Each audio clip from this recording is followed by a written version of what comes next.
Hi friends, I am Puneeth. Welcome to my official YouTube channel Puneeth forum. ಇವತ್ತಿನ ವಿಡಿಯೋದಲ್ಲಿ ನಾವು Indian national movement ಅಂದ್ರೆ ಭಾರತದ ಸ್ವತಂತ್ರ ಚಳವಳಿ ಬಗ್ಗೆ ನೋಡೋಣ ಸ್ನೇಹಿತರೆ. ಇದು ನಮ್ಮ ಆಧುನಿಕ ಇತಿಹಾಸದಲ್ಲಿ ಬರ್ತಕ್ಕಂಥದ್ದು, ಅಂತಂದ್ರೆ ಮಾಡರ್ನ್ ಹಿಸ್ಟ್ರಿ ಅಂತ ಏನ್ ಹೇಳ್ತೀವಿ ಅದ್ರಲ್ಲಿ ಬರ್ತಕ್ಕಂಥದ್ದು. ಸೊ ಪಾರ್ಟ್ ಬೈ ಪಾರ್ಟ್ ನೋಡ್ತಾ ಹೋಗೋಣ. ಕಂಪ್ಲೀಟ್ ಆಗಿ ಒಂದೊಂದು ಟಾಪಿಕ್ ಡೀಟೇಲ್ ಆಗಿ ಡಿಸ್ಕಸ್ ಮಾಡ್ತಾ ಹೋಗೋಣ ನಾವು. ಸೊ ಇವತ್ತು ನಾವು ಮಂದಗಾಮಿಗಳ ಯುಗ, ಮಾಡರೇಟ್ಸ್ ಅಂತ ಕರಿತೀವಿ. ಮಾಡರೇಟ್ಸ್ ಅಂತಂದ್ರೆ ಅವರು ಮಂದಗಾಮಿಗಳು ಅಂದ್ರೆ ಏನಿಲ್ಲ, ಅವರ ವೇ ಆಫ್ ಅಪ್ರೋಚಿಂಗ್ ಇದೆಯಲ್ಲ ಸ್ವತಂತ್ರ ಚಳವಳಿಗೋಸ್ಕರ, ಅದು ಒಂದು ಕಾಮ್ ರೀತಿಯಾಗಿರ್ತಕ್ಕಂಥದ್ದು. ಸೊ ಬನ್ನಿ, ಲೆಟ್ ಅಸ್ ಡಿಸ್ಕಸ್. ಇದು very important for every topics. Especially ಎಲ್ಲ ಎಕ್ಸಾಮ್ ಅಲ್ಲೂ ನಿಮಗೆ ಮಾಡರ್ನ್ ಹಿಸ್ಟ್ರಿ ಬಗ್ಗೆ ಜಾಸ್ತಿ ಕ್ವಶನ್ಸ್ ಕೇಳ್ತಕ್ಕಂಥದ್ದು. ಇತಿಹಾಸದಲ್ಲಿ ನಿಮಗೆ ಆಧುನಿಕ ಇತಿಹಾಸದ ವೇಟೇಜ್ ಜಾಸ್ತಿ ಇರುತ್ತೆ. ಅದು ಒಂದು 40 to 50% ಇದ್ರೆ ಮಿಕ್ಕದ ಏನಿದೆ ಪ್ರಾಚೀನ ಇತಿಹಾಸ, ಮಧ್ಯಕಾಲೀನ ಇತಿಹಾಸ ನಿಮ್ಗೆ ಕಮ್ಮಿ ಇರುತ್ತೆ. So let us discuss. ಈ ನ್ಯಾಷನಲ್ ಮೂವ್ಮೆಂಟ್ ಇದೆಯಲ್ಲ, ನಿಮಗೆ ಫಸ್ಟ್ ಒಂದು ಪೀಠಿಕೆ ಕೊಟ್ಬಿಡ್ತೀನಿ. 1857 ಏನು ನಮ್ದು ಚಳವಳಿ ನಡೆಯುತ್ತೆ ಅಂದ್ರೆ ಭಾರತದಲ್ಲಿ ಬ್ರಿಟಿಷರನ್ನು ತೊಲಗಿಸ್ಬೇಕು ಅಂತ ಹೇಳಿ 1857 ದಂಗೆ ಏನಾಗುತ್ತೆ. ಸೊ ಪ್ರಥಮ ಸ್ವಾತಂತ್ರ್ಯ ಚಳವಳಿ ಅಂತ ಹೇಳ್ಬೋದು. ಇದನ್ನ ಬ್ರಿಟಿಷರ್ ಬೇರೆ ರೀತಿ ಕರೀತಾರೆ, ನಾವು ಪ್ರಥಮ ಸ್ವಾತಂತ್ರ್ಯ ಚಳವಳಿ ಅಂತ ನಾವು ಕಳೆದ್ರೆ ಸೊ ಅವ್ರು ಬೇರೆ ರೀತಿ ಕರೀತಾರೆ, ಸಿಪಾಯಿ ದಂಗೆ ಅಂತ ಕರೀತಾರೆ. So what ever it may be. So 1857 ಬುನಾದಿ ಆದ್ಮೇಲೆ ನಾವು ನಮ್ಮ ಆಧುನಿಕ ಇತಿಹಾಸ ಅಂದ್ರೆ ಭಾರತದ ಸ್ವತಂತ್ರ ಚಳವಳಿಯನ್ನು 3 ಭಾಗಗಳಿಗೆ ವಿಂಗಡಣೆ ಮಾಡ್ತೀವಿ. ಒಂದು ಮಂದಗಾಮಿಗಳ ಯುಗ ಅಂದ್ರೆ 1885ರಿಂದ 1905 ತನಕ. ಅದಾದ್ಮೇಲೆ ಬಂಗಾಳದ ವಿಭಜನೆ ಆಗುತ್ತೆ, ಅವಾಗ ತೀವ್ರಗಾಮಿಗಳು ಮುಂದೆ ಬರ್ತಾರೆ, ಎಕ್ಸ್ಟ್ರೀಮಿಟ್ಸ್ ಅಂತ ಕರಿತೀವಿ. ಸೊ ಅವ್ರದ್ದು 1905ರಿಂದ 1919 ತನಕ. ನೆಕ್ಸ್ಟ್ ಗಾಂಧಿ ಯೋಗ 1919ರಿಂದ 1947 ಸ್ವತಂತ್ರ ತನಕ. ಸೊ ಇದು 3 ಯುಗಗಳಾಗಿ ನಾವು ವಿಂಗಡಣೆ ಮಾಡ್ಕೊಂಡಿದೀವಿ. So we will complete part by one. ಇವತ್ತು ನಾವು ಮಂದಗಾಮಿಗಳ ಬಗ್ಗೆ ಮಾತಾಡೋಣ. ಸೊ ಅವರ ಬೇಡಿಕೆಗಳೇನಿತ್ತು, ಯಾರ್ಯಾರಿದ್ರು, ಅವರ ವೇ ಆಫ್ ಅಪ್ರೋಚ್ ಏನಾಗಿತ್ತು, ಸೊ ಇದು ಒಂದು ತಿಳ್ಕೊತಾ ಹೋಗೋಣ. ಇಲ್ಲಿ ನಾನು ನಿಮಗೆ ಮಂದಗಾಮಿಗಳಲ್ಲಿ ಪ್ರಮುಖ ನಾಯಕರು ದಾದಾಬಾಯಿ ನೌರೋಜಿ, ಫಿರೋಜ್ ಶಾ ಮೆಹ್ತಾ ಆಗಿರ್ಬೋದು, ಮದನ್ ಮೋಹನ್ ಮಾಳವೀಯ ಆಗಿರ್ಬೋದು, ಗೋಪಾಲ್ ಕೃಷ್ಣ ಗೋಖಲೆ ಅವರು, ಆನಂದ್ ಮೋಹನ್ ಬೋಸ್, ಇವರೆಲ್ಲ ಪ್ರಮುಖರಾಗಿರ್ತಕ್ಕಂಥದ್ದು. ಸೊ ಮಂದಗಾಮಿಗಳಿಗೂ ಮತ್ತೆ ತೀವ್ರಗಾಮಿಗಳಿಗೂ ಇರೋ ಮುಖ್ಯವಾದ ವ್ಯತ್ಯಾಸ ಹೇಳ್ಬಿಡ್ತೀನಿ ನೋಡಿ. ಈ ಒಂದು ವ್ಯತ್ಯಾಸ ತಿಳ್ಕೊಳ್ಳಿ, ಇದ್ರ ನೆಕ್ಸ್ಟ್ ನಾವು ಡಿಸ್ಕಸ್ ಮಾಡೋಣ. ಮಂದಗಾಮಿಗಳು ಏನು ಅಂತಂದ್ರೆ, ಅವರು ಬ್ರಿಟಿಷರ ರಾಜ್ಯ ಸಾರ್ವಭೌಮತ್ವದ ಕೆಳಗಡೆ ಸಾರ್ವಜನಿಕರಿಗೆ ನಮಗೆ ಸ್ವತಂತ್ರವಾಗಿ ಅವರ ಕೆಳಗೆ ಸ್ವತಂತ್ರವಾಗಿ ಜೀವನ ಮಾಡಬೇಕು ಅಂತಕ್ಕಂಥದ್ದು ಬೇಡಿಕೆ. ತೀವ್ರಗಾಮಿಗಳು ಪೂರ್ಣ ಸ್ವರಾಜ್ ಅಂದ್ರೆ ಬ್ರಿಟಿಷರನ್ನು ಭಾರತ ಬಿಟ್ಟು ತೊಲಗಿಸಬೇಕು, ನಮ್ಮ ದೇಶವನ್ನು ನಾವು ಆಳಬೇಕು ಅಂತ ತೀವ್ರಗಾಮರ ಬೇಡಿಕೆ. So this is main difference between ಮಂದಗಾಮಿಗಳು ಮತ್ತು ತೀವ್ರಗಾಮಿಗಳು. ಸೊ ಫಸ್ಟ್ ನಿಮಗೆ ಗೊತ್ತಿದೆ, 1857 ಆದ್ಮೇಲೆ ಏನಿದ್ ದಂಗೆಗಳೆಲ್ಲ ಹೇಳುತ್ತೆ ಅದೆಲ್ಲ ದಮನ ಮಾಡಬೇಕು ಅಂತೇಳಿ ಕಾಂಗ್ರೆಸ್ ಅಂತಕ್ಕಂಥ, ಭಾರತೀಯ ಕಾಂಗ್ರೆಸ್ ಅಂತಕ್ಕಂಥ ರಾಷ್ಟ್ರೀಯ ಸಂಸ್ಥೆನ ಸ್ಥಾಪನೆ ಮಾಡಲಾಗುತ್ತೆ. ಸೊ ಇದನ್ನು ಸ್ಥಾಪನೆ ಮಾಡಿದ್ರು ಬ್ರಿಟಿಷ್ ನಿವೃತ್ತ ಅಧಿಕಾರಿ ಎ.ಓ. ಹ್ಯೂಮ್. ನಿಮ್ಗೆ ಗೊತ್ತೇ ಇರುತ್ತೆ, ಇದು ರಕ್ಷಾ ಕವಾಟದಂತೆ ಭಾರತೀಯ ರಾಷ್ಟ್ರೀಯ ಕಾಂಗ್ರೆಸ್ ಸ್ಥಾಪನೆಗೆ ಮುಂದಾದ. ಅಂದ್ರೆ ಇಲ್ಲಿ ಎ.ಓ. ಹ್ಯೂಮ್ ಅನ್ನು ಸ್ಥಾಪನೆ ಮಾಡ್ತಾರೆ. ಇದನ್ನ ಏನಕ್ಕೆ ಸ್ಥಾಪನೆ ಮಾಡ್ತಾರೆ ಅಂದ್ರೆ, ಇಲ್ಲಿ ನೋಡಿ, ಬ್ರಿಟಿಷ್ ಆಡಳಿತ ವಿರುದ್ಧ ಇದ್ದ ಭಾರತೀಯ ಅತೃಪ್ತಿಯನ್ನು ತಡೆಯಲು ಮತ್ತು ಭಾರತೀಯ ವಿದ್ಯಾವಂತರು ಬ್ರಿಟಿಷ್ ವಿರೋಧಿ ಅಲೆಗಳನ್ನು ಪಾಲ್ಗೊಳ್ಳುವಂತೆ ಮಾಡಲು, ಅಂದ್ರೆ ವಿರೋಧಿ ಅಲೆ ಎಬ್ಬಾರ್ದು, ಮತ್ತೆ ಈ ಅತೃಪ್ತರನ್ನು ತಳಿಬೇಕು ಅಂದ್ರೆ ವಿದ್ಯಾವಂತರದ್ದು ಒಂದು ಸಂಘ ಕಟ್ಟಬೇಕು, ಅವರು ಬ್ರಿಟಿಷರಿಗೆ ಅಧೀನರಾಗಿರಬೇಕು. ಸೊ ಈ ಸಂಘದಿಂದ ಏನಾಗುತ್ತೆ ಅಂದ್ರೆ, ಜಸ್ಟ್ ಮಾತುಕತೆಯಲ್ಲಿ ಅಸಹಕಾರ ಚಳವಳಿ ಅಂತಕ್ಕಂಥದ್ದಾಗಿರ್ಬೋದು, ಮಾತುಕತೆಯಲ್ಲಿ ಬಗೆಹರಿಸಂತಾಗ್ಬೋದು, ಈ ರೀತಿ ದಂಗೆಗಳು ಹೇಳಕ್ ತಪ್ಪಿಸ್ಬೋದು ಅನ್ನೋ ಒಂದು ಮೇನ್ ಇಂಟೆನ್ಷನ್ ಇದ್ರ ಹಿಂದ್ಗಡೆ ಇರುತ್ತೆ. ಸೊ ಈ ಒಂದು ಕಾಂಗ್ರೆಸ್ ಸ್ಥಾಪನೆ ಆದ್ಮೇಲೆ ಇದರ ಮೊದಲ ಅಧಿವೇಶನ ಮುಂಬೈಲಿ ನಡೆಯುತ್ತೆ. WC ಬ್ಯಾನರ್ಜಿ ಅವರು ಮೊದಲ ಅಧ್ಯಕ್ಷರಾಗಿರ್ತಾರೆ. ಈ ಕಾಂಗ್ರೆಸ್ ಸ್ಥಾಪನೆ ಆದ್ಮೇಲೆ ಅವರ ಅಧಿವೇಶನ, ಯಾರ್ಯಾರು ಅಧ್ಯಕ್ಷರಾಗಿರೋ, ಎಲ್ಲೆಲ್ಲಿ ನಡೀತು, ಇದೆಲ್ಲ ನಾನು ಆಲ್ರೆಡಿ ಮಾಡಿದ್ದೀನಿ. ಬಟ್ ಸ್ಟಿಲ್ ಈ ಒಂದು ವಿಡಿಯೋ ಸೀರೀಸ್ ಅಲ್ಲಿ ನಾವೇನು ಆಧುನಿಕ ಇತಿಹಾಸ ಸೀರೀಸ್ ತಗೊಂಡಿದ್ದೀನಿ. ಈ ಒಂದು ವಿಡಿಯೋ ಸೀರೀಸ್ ಅಲ್ಲಿ ಲಾಸ್ಟ್ ಅಲ್ಲಿ ಅದು ಕಾಂಗ್ರೆಸ್ನ ಅಧಿವೇಶನ ಎಲ್ಲೆಲ್ಲಿ ಏನೇನು ನಡೀತು, ಹಳ್ಳಿಯಲ್ಲಿ ನಡೆದಿದ್ದ ಮೊದಲ ಅಧಿವೇಶನ ಯಾವುದು, ನಮ್ಮ ಕರ್ನಾಟಕದ ಬೆಳಗಾವಿ ನಡೆದಿದ್ದು ಯಾರು, ಯಾವಾಗ ಅಧ್ಯಕ್ಷರದು, ಯಾವ ಇಸ್ವಿಲ್ ನಡೀತು, ಇದೆಲ್ಲ ನಾವು ಕಂಪ್ಲೀಟ್ ಆಗಿ ಇನ್ನೊಂದು ವಿಡಿಯೋದಲ್ಲಿ ತಿಳ್ಕೊಳ್ಳೋಣ. ಸೊ ಇವರ ಪ್ರಮುಖ ನಿರ್ಣಯ ಏನಾಯ್ತು ಅಂದ್ರೆ, ಆ ಮೊದಲನೇ ಅಧಿವೇಶನದಲ್ಲಿ ಭಾರತದ ಆಡಳಿತ ವ್ಯವಸ್ಥೆಯನ್ನು ಸುಧಾರಿಸಲು ಆಯೋಗ ರಚನೆ ಮಾಡಬೇಕು, ಮತ್ತೆ ಮಿಲಿಟರಿ ವೆಚ್ಚದ ಇಳಿಕೆ ಮಾಡಬೇಕು. ಏನು ಮಿಲಿಟರಿ ವೆಚ್ಚ, ನಮ್ಮ ಭಾರತದ ಸರ್ಕಾರದ ದುಡ್ಡನ್ನ ಏನು ಬ್ರಿಟಿಷರು ಮಿಲಿಟರಿ ವೆಚ್ಚಕ್ಕೆ ಜಾಸ್ತಿ ಇನ್ವೆಸ್ಟ್ ಮಾಡ್ತಾರೆ, ಅದನ್ನು ಕಮ್ಮಿ ಮಾಡಬೇಕು. ಪ್ರಾಂತ್ಯಗಳಲ್ಲಿ ವಿಧಾನಮಂಡಲ ರಚನೆ, ಕೇಂದ್ರ ಮತ್ತು ಪ್ರಾಂತ್ಯಗಳ ವಿಧಾನಮಂಡಲಗಳಲ್ಲಿ ಚುನಾಯಿತ ಸದಸ್ಯರಿಗೆ ಹೆಚ್ಚಿನ ಪ್ರಾತಿನಿಧ್ಯ ಕೊಡಬೇಕು. ಅಂದ್ರೆ ಒಂದು ಚುನಾಯಿತ ಸಂಸ್ಥೆ ಮಾಡಬೇಕು, ಅದರ ಜೊತೆಗೆ ಭಾರತೀಯರನ್ನ ಇನ್ಕ್ಲೂಡ್ ಮಾಡಬೇಕು ಅನ್ನೋದು ಒಂದು ಇವರ ಬೇಡಿಕೆ ಇತ್ತು. ಹೀಗೆ 1805ರಿಂದ 20 ವರ್ಷಗಳ ಕಾಲ ಅವಧಿಯಲ್ಲಿ ಕಾಂಗ್ರೆಸ್ ಹೋರಾಟ ಸ್ವತಂತ್ರ ಗಳಿಸುವ ನೇರ ಉದ್ದೇಶ ಹೊಂದಿರದೆ, ಅಂದ್ರೆ ಸ್ವತಂತ್ರ ಬೇಕು ಅಂತ ಹೊಂದಿರದೆ ಸಾರ್ವಜನಿಕರಲ್ಲಿ ರಾಷ್ಟ್ರೀಯತೆಯನ್ನು ಬೆಳೆಸುವುದು, ರಾಷ್ಟ್ರೀಯ ಚಳವಳಿ ಹೆಚ್ಚು ಹೆಚ್ಚು ಜನರು ತೊಡಗಿಸೋದಾಗಿತ್ತು ನೋಡಿ. ಅಂದ್ರೆ ಇವರು ಅದಕ್ಕೆ ಮಂದಗಾಮಿಗ ಅಂತ ಹೇಳೋದು. ಇವ್ರಿಗೆ ಏನಾಗಿತ್ತು ಅಂದ್ರೆ ಸ್ವತಂತ್ರ ಬೇಕಾಗಿರಲಿಲ್ಲ. ಸ್ವತಂತ್ರ ಬದಲು ಒಂದು ರಾಷ್ಟ್ರೀಯತೆ ಬೆಳಿಬೇಕು, ಜೊತೆಗೆ ನಮಗೆ ಫ್ರೀಡಮ್ ಸಿಗ್ಬೇಕು ಬ್ರಿಟಿಷ್ ಸಾರ್ವಭೌಮತ್ವದ ಕೆಳಗಡೆ. ಮತ್ತೆ ನಮಗೆ ಸರ್ಕಾರದ ನಡೆಸೋದ್ರು ಪರವಾಗಿಲ್ಲ, ಸರ್ಕಾರದಲ್ಲಿ ಸ್ಥಾನಮಾನ ಸಿಗ್ಬೇಕು ಅನ್ನೋದು ಇವರ ಬೇಡಿಕೆ ಮುಖ್ಯವಾಗಿರ್ತದ್ದು. ಸೊ ಇವರ ಪ್ರಮುಖ ನಾಯಕರು ನಾನು ಆಗಲೇ ಡಿಸ್ಕಸ್ ಮಾಡಿದೆ. ಸೊ ಮಂದಗಾಮಿಗಳಲ್ಲಿ ರಾಷ್ಟ್ರೀಯ ನಾಯಕ ಬ್ರಿಟಿಷ್ ಸರ್ಕಾರ ಮತ್ತು ಬ್ರಿಟಿಷ್ ಸಾರ್ವಜನಿಕ ಅಭಿಪ್ರಾಯವನ್ನು ಬದಲಾಯಿಸುವುದರ ಮೂಲಕ ದೇಶ ಆಡಳಿತ ಸುಧಾರಣೆ ತರಬಹುದು ನಂಬಿದ್ದಾರೆ ಇವರು. ಸೊ ಅದರಿಂದ ಇವರನ್ನು ಮಂದಗಾಮಿ ಅಂತ ಕರೀತಾರೆ. ಮತ್ತೆ ಮಂದಗಾಮಿಗಳ ನಾಯಕ ಗೋಖಲೆಯವರು ಬ್ರಿಟಿಷರ ಮನವೊಲಿಸುವುದಕ್ಕೆ ಗಮನ ತೋರಿದರು. ಆದರೆ ಬಂಗಾಳದ ವಿಭಜನೆ ಘಟನೆ ನಂತರ ಈ ಅತೃಪ್ತ ಗುಂಪನ್ನು ತೀವ್ರಗಾಮಿಗಳೆಂದು ಕರೆಯಲಾಯಿತು. ಅಂದ್ರೆ ಮಂದಗಾಮಿಗಳ ಈ ಒಂದು ನಡೆ ಇದೆಯಲ್ಲ, ಇದನ್ನ ತೀವ್ರಗಾಮಿಗಳ ಒಂದು ಗುಂಪು, ನಿಮ್ಗೆ ಲಾಲ್ ಪಾಲ್ ಬಾಲ್ ಅಂತಾನೆ ಕರೀತಾರೆ. ಮುಖ್ಯವಾದವರು ತೀವ್ರಗಾಮಿಗಳು ಲಾಲಾ ಲಜಪತ್ ರಾಯ್, ಬಾಲಗಂಗಾಧರ ತಿಲಕ್ ಮತ್ತೆ ಬಿಪಿನ್ ಚಂದ್ರ ಪಾಲ್ ಅಂತ ಏನಿದ್ರೆ ಲಾಲ್ ಬಾಲ್ ಪಾಲ್ ಅಂತಾನೆ ಕರೀತಾರೆ. ಸೊ ಈ ಒಂದು 3 ಜನದಿಂದ ತೀವ್ರಗಾಮಿಗಳೇನಾಯ್ತು ಇದು ವಿರೋಧ ಮಾಡ್ತಾರೆ. ಸೊ ಹಾಗಾದ್ರೆ ಮಂದಗಾಮಿಗಳ ಪ್ರಮುಖ ಬೇಡಿಕೆ ಏನಿತ್ತು, ಅವ್ರು ಯಾವ ರೀತಿ ಅವ್ರ ಆಡಳಿತ ನಡೆಸ್ತಾ ಅಂದ್ರೆ ಬೇಡಿಕೆ ಇಡ್ತಾ ಇದ್ರು, ಯಾವ ರೀತಿ ಅವರು ಸ್ವತಂತ್ರ ಹೋರಾಟಕ್ಕೋಸ್ಕರ ಬುನಾದಿ ಹಾಕಿದ್ರು ಅಂತ ಪಾಯಿಂಟ್ಸ್ಗಳ ಮುಖಾಂತರ ನೋಡೋದಾದ್ರೆ, ಪ್ರಾಂತೀಯ ಮತ್ತು ಕೇಂದ್ರೀಯ ಲೆಜಿಸ್ಲೇಟಿವ್ ಕೌನ್ಸಿಲ್ಗೆ ಭಾರತೀಯರಿಗೆ ಪ್ರವೇಶ ಅವಕಾಶ ಕೋರೋದಾಗಿರ್ಬೋದು. ಮತ್ತೆ ಭಾರತ ಮತ್ತು ಇಂಗ್ಲೆಂಡ್ನಲ್ಲಿ ICS ಪರೀಕ್ಷೆಗಳನ್ನು ನಡೆಸುವ ಆಗ್ರಹ, ಈ ಮೂಲಕ ಹೆಚ್ಚು ಭಾರತೀಯರಿಗೆ ಉನ್ನತ ಹುದ್ದೆ ಕೊಡಿಸುವ ಮೂಲಕ ಆಡಳಿತವನ್ನು ಭಾರತೀಕರಣ ಮಾಡುವುದು. ಅಂದ್ರೆ ಏನು ಕಾಂಪಿಟೇಟಿವ್ ಎಕ್ಸಾಮ್ ತರಬೇಕು ICS ಪರೀಕ್ಷೆ ಮುಖಾಂತರ ಅಂತ ಹೇಳಿ. ನ್ಯಾಯಾಂಗವನ್ನು ಕಾರ್ಯಾಂಗದಿಂದ ಬೇರ್ಪಡಿಸಬೇಕು. ಸೊ ಯಾಕಂದ್ರೆ ಅವಾಗ ನ್ಯಾಯಾಂಗ ಕಾರ್ಯಾಂಗದ ಅಧೀನದಲ್ಲಿತ್ತು, ಅದನ್ನ ಬೇರ್ಪಡಿಸಬೇಕು, ನ್ಯಾಯಾಂಗನೇ ಬೇರೆ ಆಗಿರಬೇಕು ಅಂತೇಳಿ. ಅಂದ್ರೆ ಬ್ರಿಟಿಷ್ ಸರ್ಕಾರದ ಕಾರ್ಯಾಂಗದ ಅಧೀನದಲ್ಲಿತ್ತು ಅವಾಗ. ಶಸ್ತ್ರಾಸ್ತ್ರ ಕಾಯ್ದೆ ರದ್ದುಪಡಿಸಿ ಜನರ ಆಯುಧಗಳನ್ನು ಹೊಂದುವ ಅವಕಾಶ ಮಾಡಿಕೊಡ್ಬೇಕು. ನೆಕ್ಸ್ಟ್ ಸೇನೆಯಲ್ಲಿ ಭಾರತೀಯರಿಗೆ ಉನ್ನತ ಹುದ್ದೆಗಳನ್ನು ಮೀಸಲಿಡಬೇಕು. ಪ್ರಾಥಮಿಕ ತಾಂತ್ರಿಕ ಉನ್ನತ ಶಿಕ್ಷಣಗಳಿಗೆ ಸೌಲಭ್ಯ ಹೆಚ್ಚಿಸೋದು. ಕೃಷಿ ಬ್ಯಾಂಕ್ಗಳ ಅಭಿವೃದ್ಧಿ, ಅಂದ್ರೆ ವೈದ್ಯಕೀಯ ಸೌಲಭ್ಯ, ಹೋಮ್ ಚಾರ್ಜಸ್ ಮತ್ತು ಮಿಲಿಟರಿ ವೆಚ್ಚದ ಕಡಿತ, ಉಪ್ಪಿನ ಮೇಲೆ ತೆರಿಗೆ ರದ್ದುಗೊಳಿಸೋದು, ಭೂ ಕಂದಾಯ ಕಡಿತ ಮಾಡಬೇಕು ಇತ್ಯಾದಿ ಇವರ ಪ್ರಮುಖ ಬೇಡಗಳಾಗಿತ್ತು. ತೀವ್ರಗಾಮಿಗಳು ಮಂದಗಾಮಿಗಳ ಹೋರಾಟವನ್ನು 3P ಎಂಬ ಅಡ್ರೆಸ್ನಿಂದ ಕರೀತಿದ್ರು. ಸೊ ಇದು ವೆರಿ ಇಂಪಾರ್ಟೆಂಟ್. 3P ಅಂದ್ರೆ ಏನು ಅಂದ್ರೆ ಪಿಟಿಷನ್, ಪ್ರೇಯರ್ ಅಂಡ್ ಪ್ರೊಟೆಸ್ಟ್ ಅಂತ. ಅಂದ್ರೆ ಏನು, ಪಿಟಿಷನ್ ಅಂದ್ರೆ ಇವರು ಒಂದು ಅರ್ಜಿ ಸಲ್ಲಿಸೋದು ಅಷ್ಟೇ ಆಗ್ತಾ ಇತ್ತು, ಮತ್ತೆ ಅದನ್ನ ವಿನಂತಿ ಮಾಡ್ಕೊಳ್ಳೋದು, ಪ್ರೇ ಮಾಡ್ಕೊಳ್ಳೋದಾಗ ಆಗ್ತಿತ್ತು, ಮತ್ತೆ ಅದಕ್ಕೆ ಮಾಡ್ಲಿಲ್ಲ ಅಂದ್ರೆ ಸುಮ್ಮನೆ ಪ್ರೊಟೆಸ್ಟ್ ರೀತಿ ಮಾಡೋದಾಗ್ತಿತ್ತು. ಸೊ ಅಂದ್ರೆ ಅವರು ವಿರುದ್ಧ ಎದ್ದು ನಿಂತ್ಕೊಂಡು ಯುದ್ಧ ರೀತಿ ಆಗಿರ್ಬೋದು, ಬೇರೆ ರೀತಿ ಹೋರಾಡೋಕ್ಕೆ ಇವ್ರಿಗೆ ಮನಸ್ಥಿತಿ ಇರಲಿಲ್ಲ. ಅದರಿಂದ ತೀವ್ರಗಾಮಿಗಳ ಗುಂಪು ಇವ್ರನ್ನ 3P ಅಂತಾನೆ ಕರಿತಾ ಇದ್ರು. ಹಾಗೆ ಈ ಕಾಲವನ್ನು ರಾಜ್ಯಕ್ಕೆ ಭಿಕ್ಷಾ ಕಾಲ ಅಂತ ಟೀಕಿಸಲಾಗ್ತಾ ಇತ್ತು. ಈ ಕಾಲವನ್ನು ಲಾಲಾ ಲಜಪತ್ ಅವರು ಅವಕಾಶವಾದ ಚಳವಳಿ ಅಂತ ಕರಿತಿದ್ರು. ಅವಕಾಶವಾದಿಗಳು ಅಂದ್ರೆ ಅವಾಗ ತಾನೇ ಏನು ಕಾಂಗ್ರೆಸ್ ಸ್ಥಾಪನೆ ಆಗಿತ್ತು, ಅದರಲ್ಲಿ ತಾವು ಮುನ್ನಡೆ ಬರಬೇಕು ಅಂತ ಹೇಳಿ.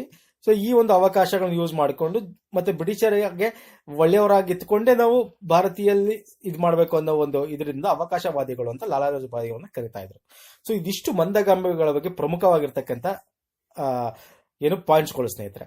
ನಾನು ನೆಕ್ಸ್ಟ್ ವಿಡಿಯೋದಲ್ಲಿ ಬಂಗಾಳದ ವಿಭಜನೆ ಆಗುತ್ತೆ, ಅದಾದ್ಮೇಲೆ ತೀವ್ರಗಾಮಿಗಳು ಹೆಂಗೆ ಅದಕ್ಕೆ ತಗೋತಾರೆ, ಅದರಿಂದ ಹೆಂಗ್ ಉತ್ಪತ್ತಿ ಆಗ್ತಾರೆ, ಮತ್ತೆ ತೀವ್ರಗಾಮಿಗಳಿಗೆ ಬೇಡಿಕೆ ಹೆಂಗಿತ್ತು, ಅವರ ಹೋರಾಟ ಹೆಂಗಿತ್ತು. ಸೊ ಇದೊಂದು ನೆಕ್ಸ್ಟ್ ವಿಡಿಯೋ ಸರಣಿಗಳಲ್ಲಿ ನೋಡೋಣ. ಅದ್ರ ನೆಕ್ಸ್ಟ್ ಗಾಂಧಿ ಯುಗಕ್ಕೆ ಬರೋಣ. ಸೊ ಇದನ್ನ ಈ ವಿಡಿಯೋನ ಇಲ್ಲಿಗೆ ಸ್ಟಾಪ್ ಮಾಡ್ತೀನಿ. ನೆಕ್ಸ್ಟ್ ವಿಡಿಯೋದಲ್ಲಿ ಪುನಃ ಸಿಗ್ತೀನಿ, ಪಾರ್ಟ್ 2 ವಿಡಿಯೋ ತಗೊಂಡ್ಬರ್ತೀನಿ ಸ್ನೇಹಿತರೆ. ಧನ್ಯವಾದಗಳು. Hi friends, I am Puneeth. Welcome to my official YouTube channel Puneeth forum. ನೋಡಿ ಸ್ನೇಹಿತರೆ, ಇವತ್ತಿನ ವಿಡಿಯೋದಲ್ಲಿ ನಾವು ತೀವ್ರಗಾಮಿ ಯುಗದ ಬಗ್ಗೆ ತಿಳ್ಕೊಳ್ಳೋಣ. ಅಂದ್ರೆ ತೀವ್ರಗಾಮಿಗಳನ್ನ ಅಂತಂದ್ರೆ ಏನು, ನಾವೇನು ಇಂಡಿಯನ್ ನ್ಯಾಷನಲ್ ಮೂವ್ಮೆಂಟ್ ನೋಡ್ತಾ ಇದ್ದೀವಿ ವಿಡಿಯೋ ಸೀರೀಸ್, ಅಂದ್ರೆ ಆಧುನಿಕ ಇತಿಹಾಸದಲ್ಲಿ ಬರ್ತಕ್ಕಂಥದ್ದು. ಇದು ಪಾರ್ಟ್ 3. ಭಾರತದ ಸ್ವತಂತ್ರ ಚಳವಳಿಯಲ್ಲಿ ನಾವು ಮೊದಲನೇ 2 ಭಾಗದಲ್ಲಿ ನಾವು ಮಂದಗಾಮಿಗಳು ನೋಡಿದೀವಿ, ಮಂದಗಾಮಿಗಳ ಯುಗ ಅಂತ. ನೆಕ್ಸ್ಟ್ ಬಂಗಾಳದ ವಿಭಜನೆ ಆಗುತ್ತೆ, ಸ್ವದೇಶಿ ಚಳವಳಿ ಆಗುತ್ತೆ. ಸೊ ಅದನ್ನ ನೋಡಿದ್ವಿ. ಈ ಪಾರ್ಟಲ್ಲಿ ನಾವು ತೀವ್ರಗಾಮಿಗಳು ಹೆಂಗ್ ಉಟ್ಕೊಂಡ್ರು, ಸೊ ಹೋಮ್ ರೂಲ್ ಚಳವಳಿ ಅಂದ್ರೆ ಏನು, ಸೊ ಈ ಹುಟ್ಟಿಗೆ ಕಾರಣ ಏನು, ಮತ್ತೆ ಅವರಲ್ಲಿ ಪ್ರಮುಖವಾಗಿರ್ತಕ್ಕಂಥ ತೀವ್ರಗಾಮಿಗಳು ಯಾರು, ಸೊ ಇದು ಹೆಂಗೆ ಗಾಂಧಿ ಯುಗಕ್ಕೆ ನಮಗೆ ಬುನಾದಿ ಹಾಕುತ್ತೆ. ಸೊ ಇದ್ರ ಬಗ್ಗೆ ಡೀಟೇಲ್ ಆಗಿ ಈ ಒಂದು ವಿಡಿಯೋದಲ್ಲಿ ತಿಳ್ಕೊಳ್ಳೋಣ. ಸೊ ಮೊದಲನೇದಾಗಿ ನಾವು ತೀವ್ರಗಾಮಿಗಳು ಯಾರ್ಯಾರು, ಮತ್ತೆ 1905 19 ತಾರೀಕಿನ ತನಕ ಅವ್ರದ್ದೇನು ಚಳವಳಿ ನಡೀತು, 1919 ತನಕ. ಅದಕ್ಕಿಂತ ಮುಂಚೆ ಸೂರತ್ ಇಬ್ಬಾಗ ಆಗೋದು, ಅಂದ್ರೆ ಸೂರತ್ನಲ್ಲಿ ನಡೆಯತಕ್ಕಂಥ ಕಾಂಗ್ರೆಸ್ ಅಧಿವೇಶನ ಸಭೆ ಏನಿರುತ್ತೆ ಅಲ್ಲಿ ಇಬ್ಬಾಗ ಆಗ್ತಕ್ಕಂಥದ್ದು ಕಾಂಗ್ರೆಸ್, ಅಂದ್ರೆ ಮಂದಗಾಮಿ ತೀವ್ರಗಾಮಿಗಳು. ಮತ್ತೆ ಪಾರ್ಲಿಮೆಂಟ್ ಸುಧಾರಣೆ ಏನ್ ತರ್ತಾರೆ, ಮತ್ತೆ ಹೋಮ್ ರೂಲ್ ಚಳವಳಿ ಅದನ್ನ ಬಗ್ಗೆ ತಿಳ್ಕೊಳ್ಳೋಣ. ಆಮೇಲೆ ಪ್ರಮುಖವಾಗಿರ್ತಕ್ಕಂಥ ತೀವ್ರಗಾಮಿಗಳು ಯಾರು, ಮತ್ತೆ ಇನ್ನು ಅನೇಕ ಏನಿರುತ್ತೆ ಬೇಸ್ಗಳಿರುತ್ತೆ ತೀವ್ರಗಾಮಿಗಳು ಉಗಮ ಆಗಕ್ಕೆ ಇನ್ನು ಬೇರೆ ಬೇರೆ ಕಾರಣಗಳಿದೆ, ಅದನ್ನೆಲ್ಲ 1 by 1 ತಿಳ್ಕೊತಾ ಹೋಗೋಣ. ಫಸ್ಟ್ ನೋಡಿ 1906ರಲ್ಲಿ ಕಲ್ಕತ್ತಾದಲ್ಲಿ ಕಾಂಗ್ರೆಸ್ ಅಧಿವೇಶನದಲ್ಲಿ ಏನಾಗುತ್ತೆ ಅಂದ್ರೆ ಈ ತೀವ್ರಗಾಮಿಗಳ ಗುಂಪು ಲಾಲಾ ಲಜಪತ್ ರಾಯ್ ಅಥವಾ ಲಾಲಾ ಲಜಪತ್ ರಾಯ್ ಅಥವಾ ತಿಲಕ್ನ ಅಧ್ಯಕ್ಷರಾಗಿ ಮಾಡ್ಬೇಕು ಅಂತ ಮಾಡುತ್ತೆ. ಆದ್ರೆ ಈ ಮಂದಗಾಮಿಗಳ ಗುಂಪು ಏನ್ ಮಾಡುತ್ತೆ, ದಾದಾಬಾಯಿ ನವರೋಜಿ ಅವರನ್ನ ಹೆಸರಿಸಿ ಅವ್ರನ್ನ ಅಧ್ಯಕ್ಷರಾಗಿ ಮಾಡುತ್ತೆ. ಇದರಿಂದ ಏನಾಗುತ್ತೆ, ಫಸ್ಟ್ ಕಿಡಿ ಹತ್ತುತ್ತೆ.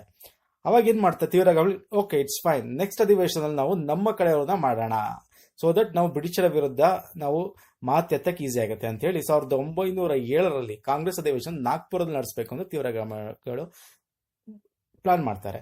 ಆದ್ರೆ ಈ ಪ್ಲಾನ್ ಗೊತ್ತಾಗಿ ಏನ್ ಮಾಡ್ತಾರೆ ಮಂದಗಾಮಿಗಳು, ನಾಗ್ಪುರ ಅಧಿವೇಶನದಲ್ಲಿ ಬೇಡ, ಸೂರತ್ನಲ್ಲಿ ಮಾಡೋಣ ಅಂತ ಸೂರತ್ನಲ್ಲಿ ನಡೆಸ್ತಾರೆ.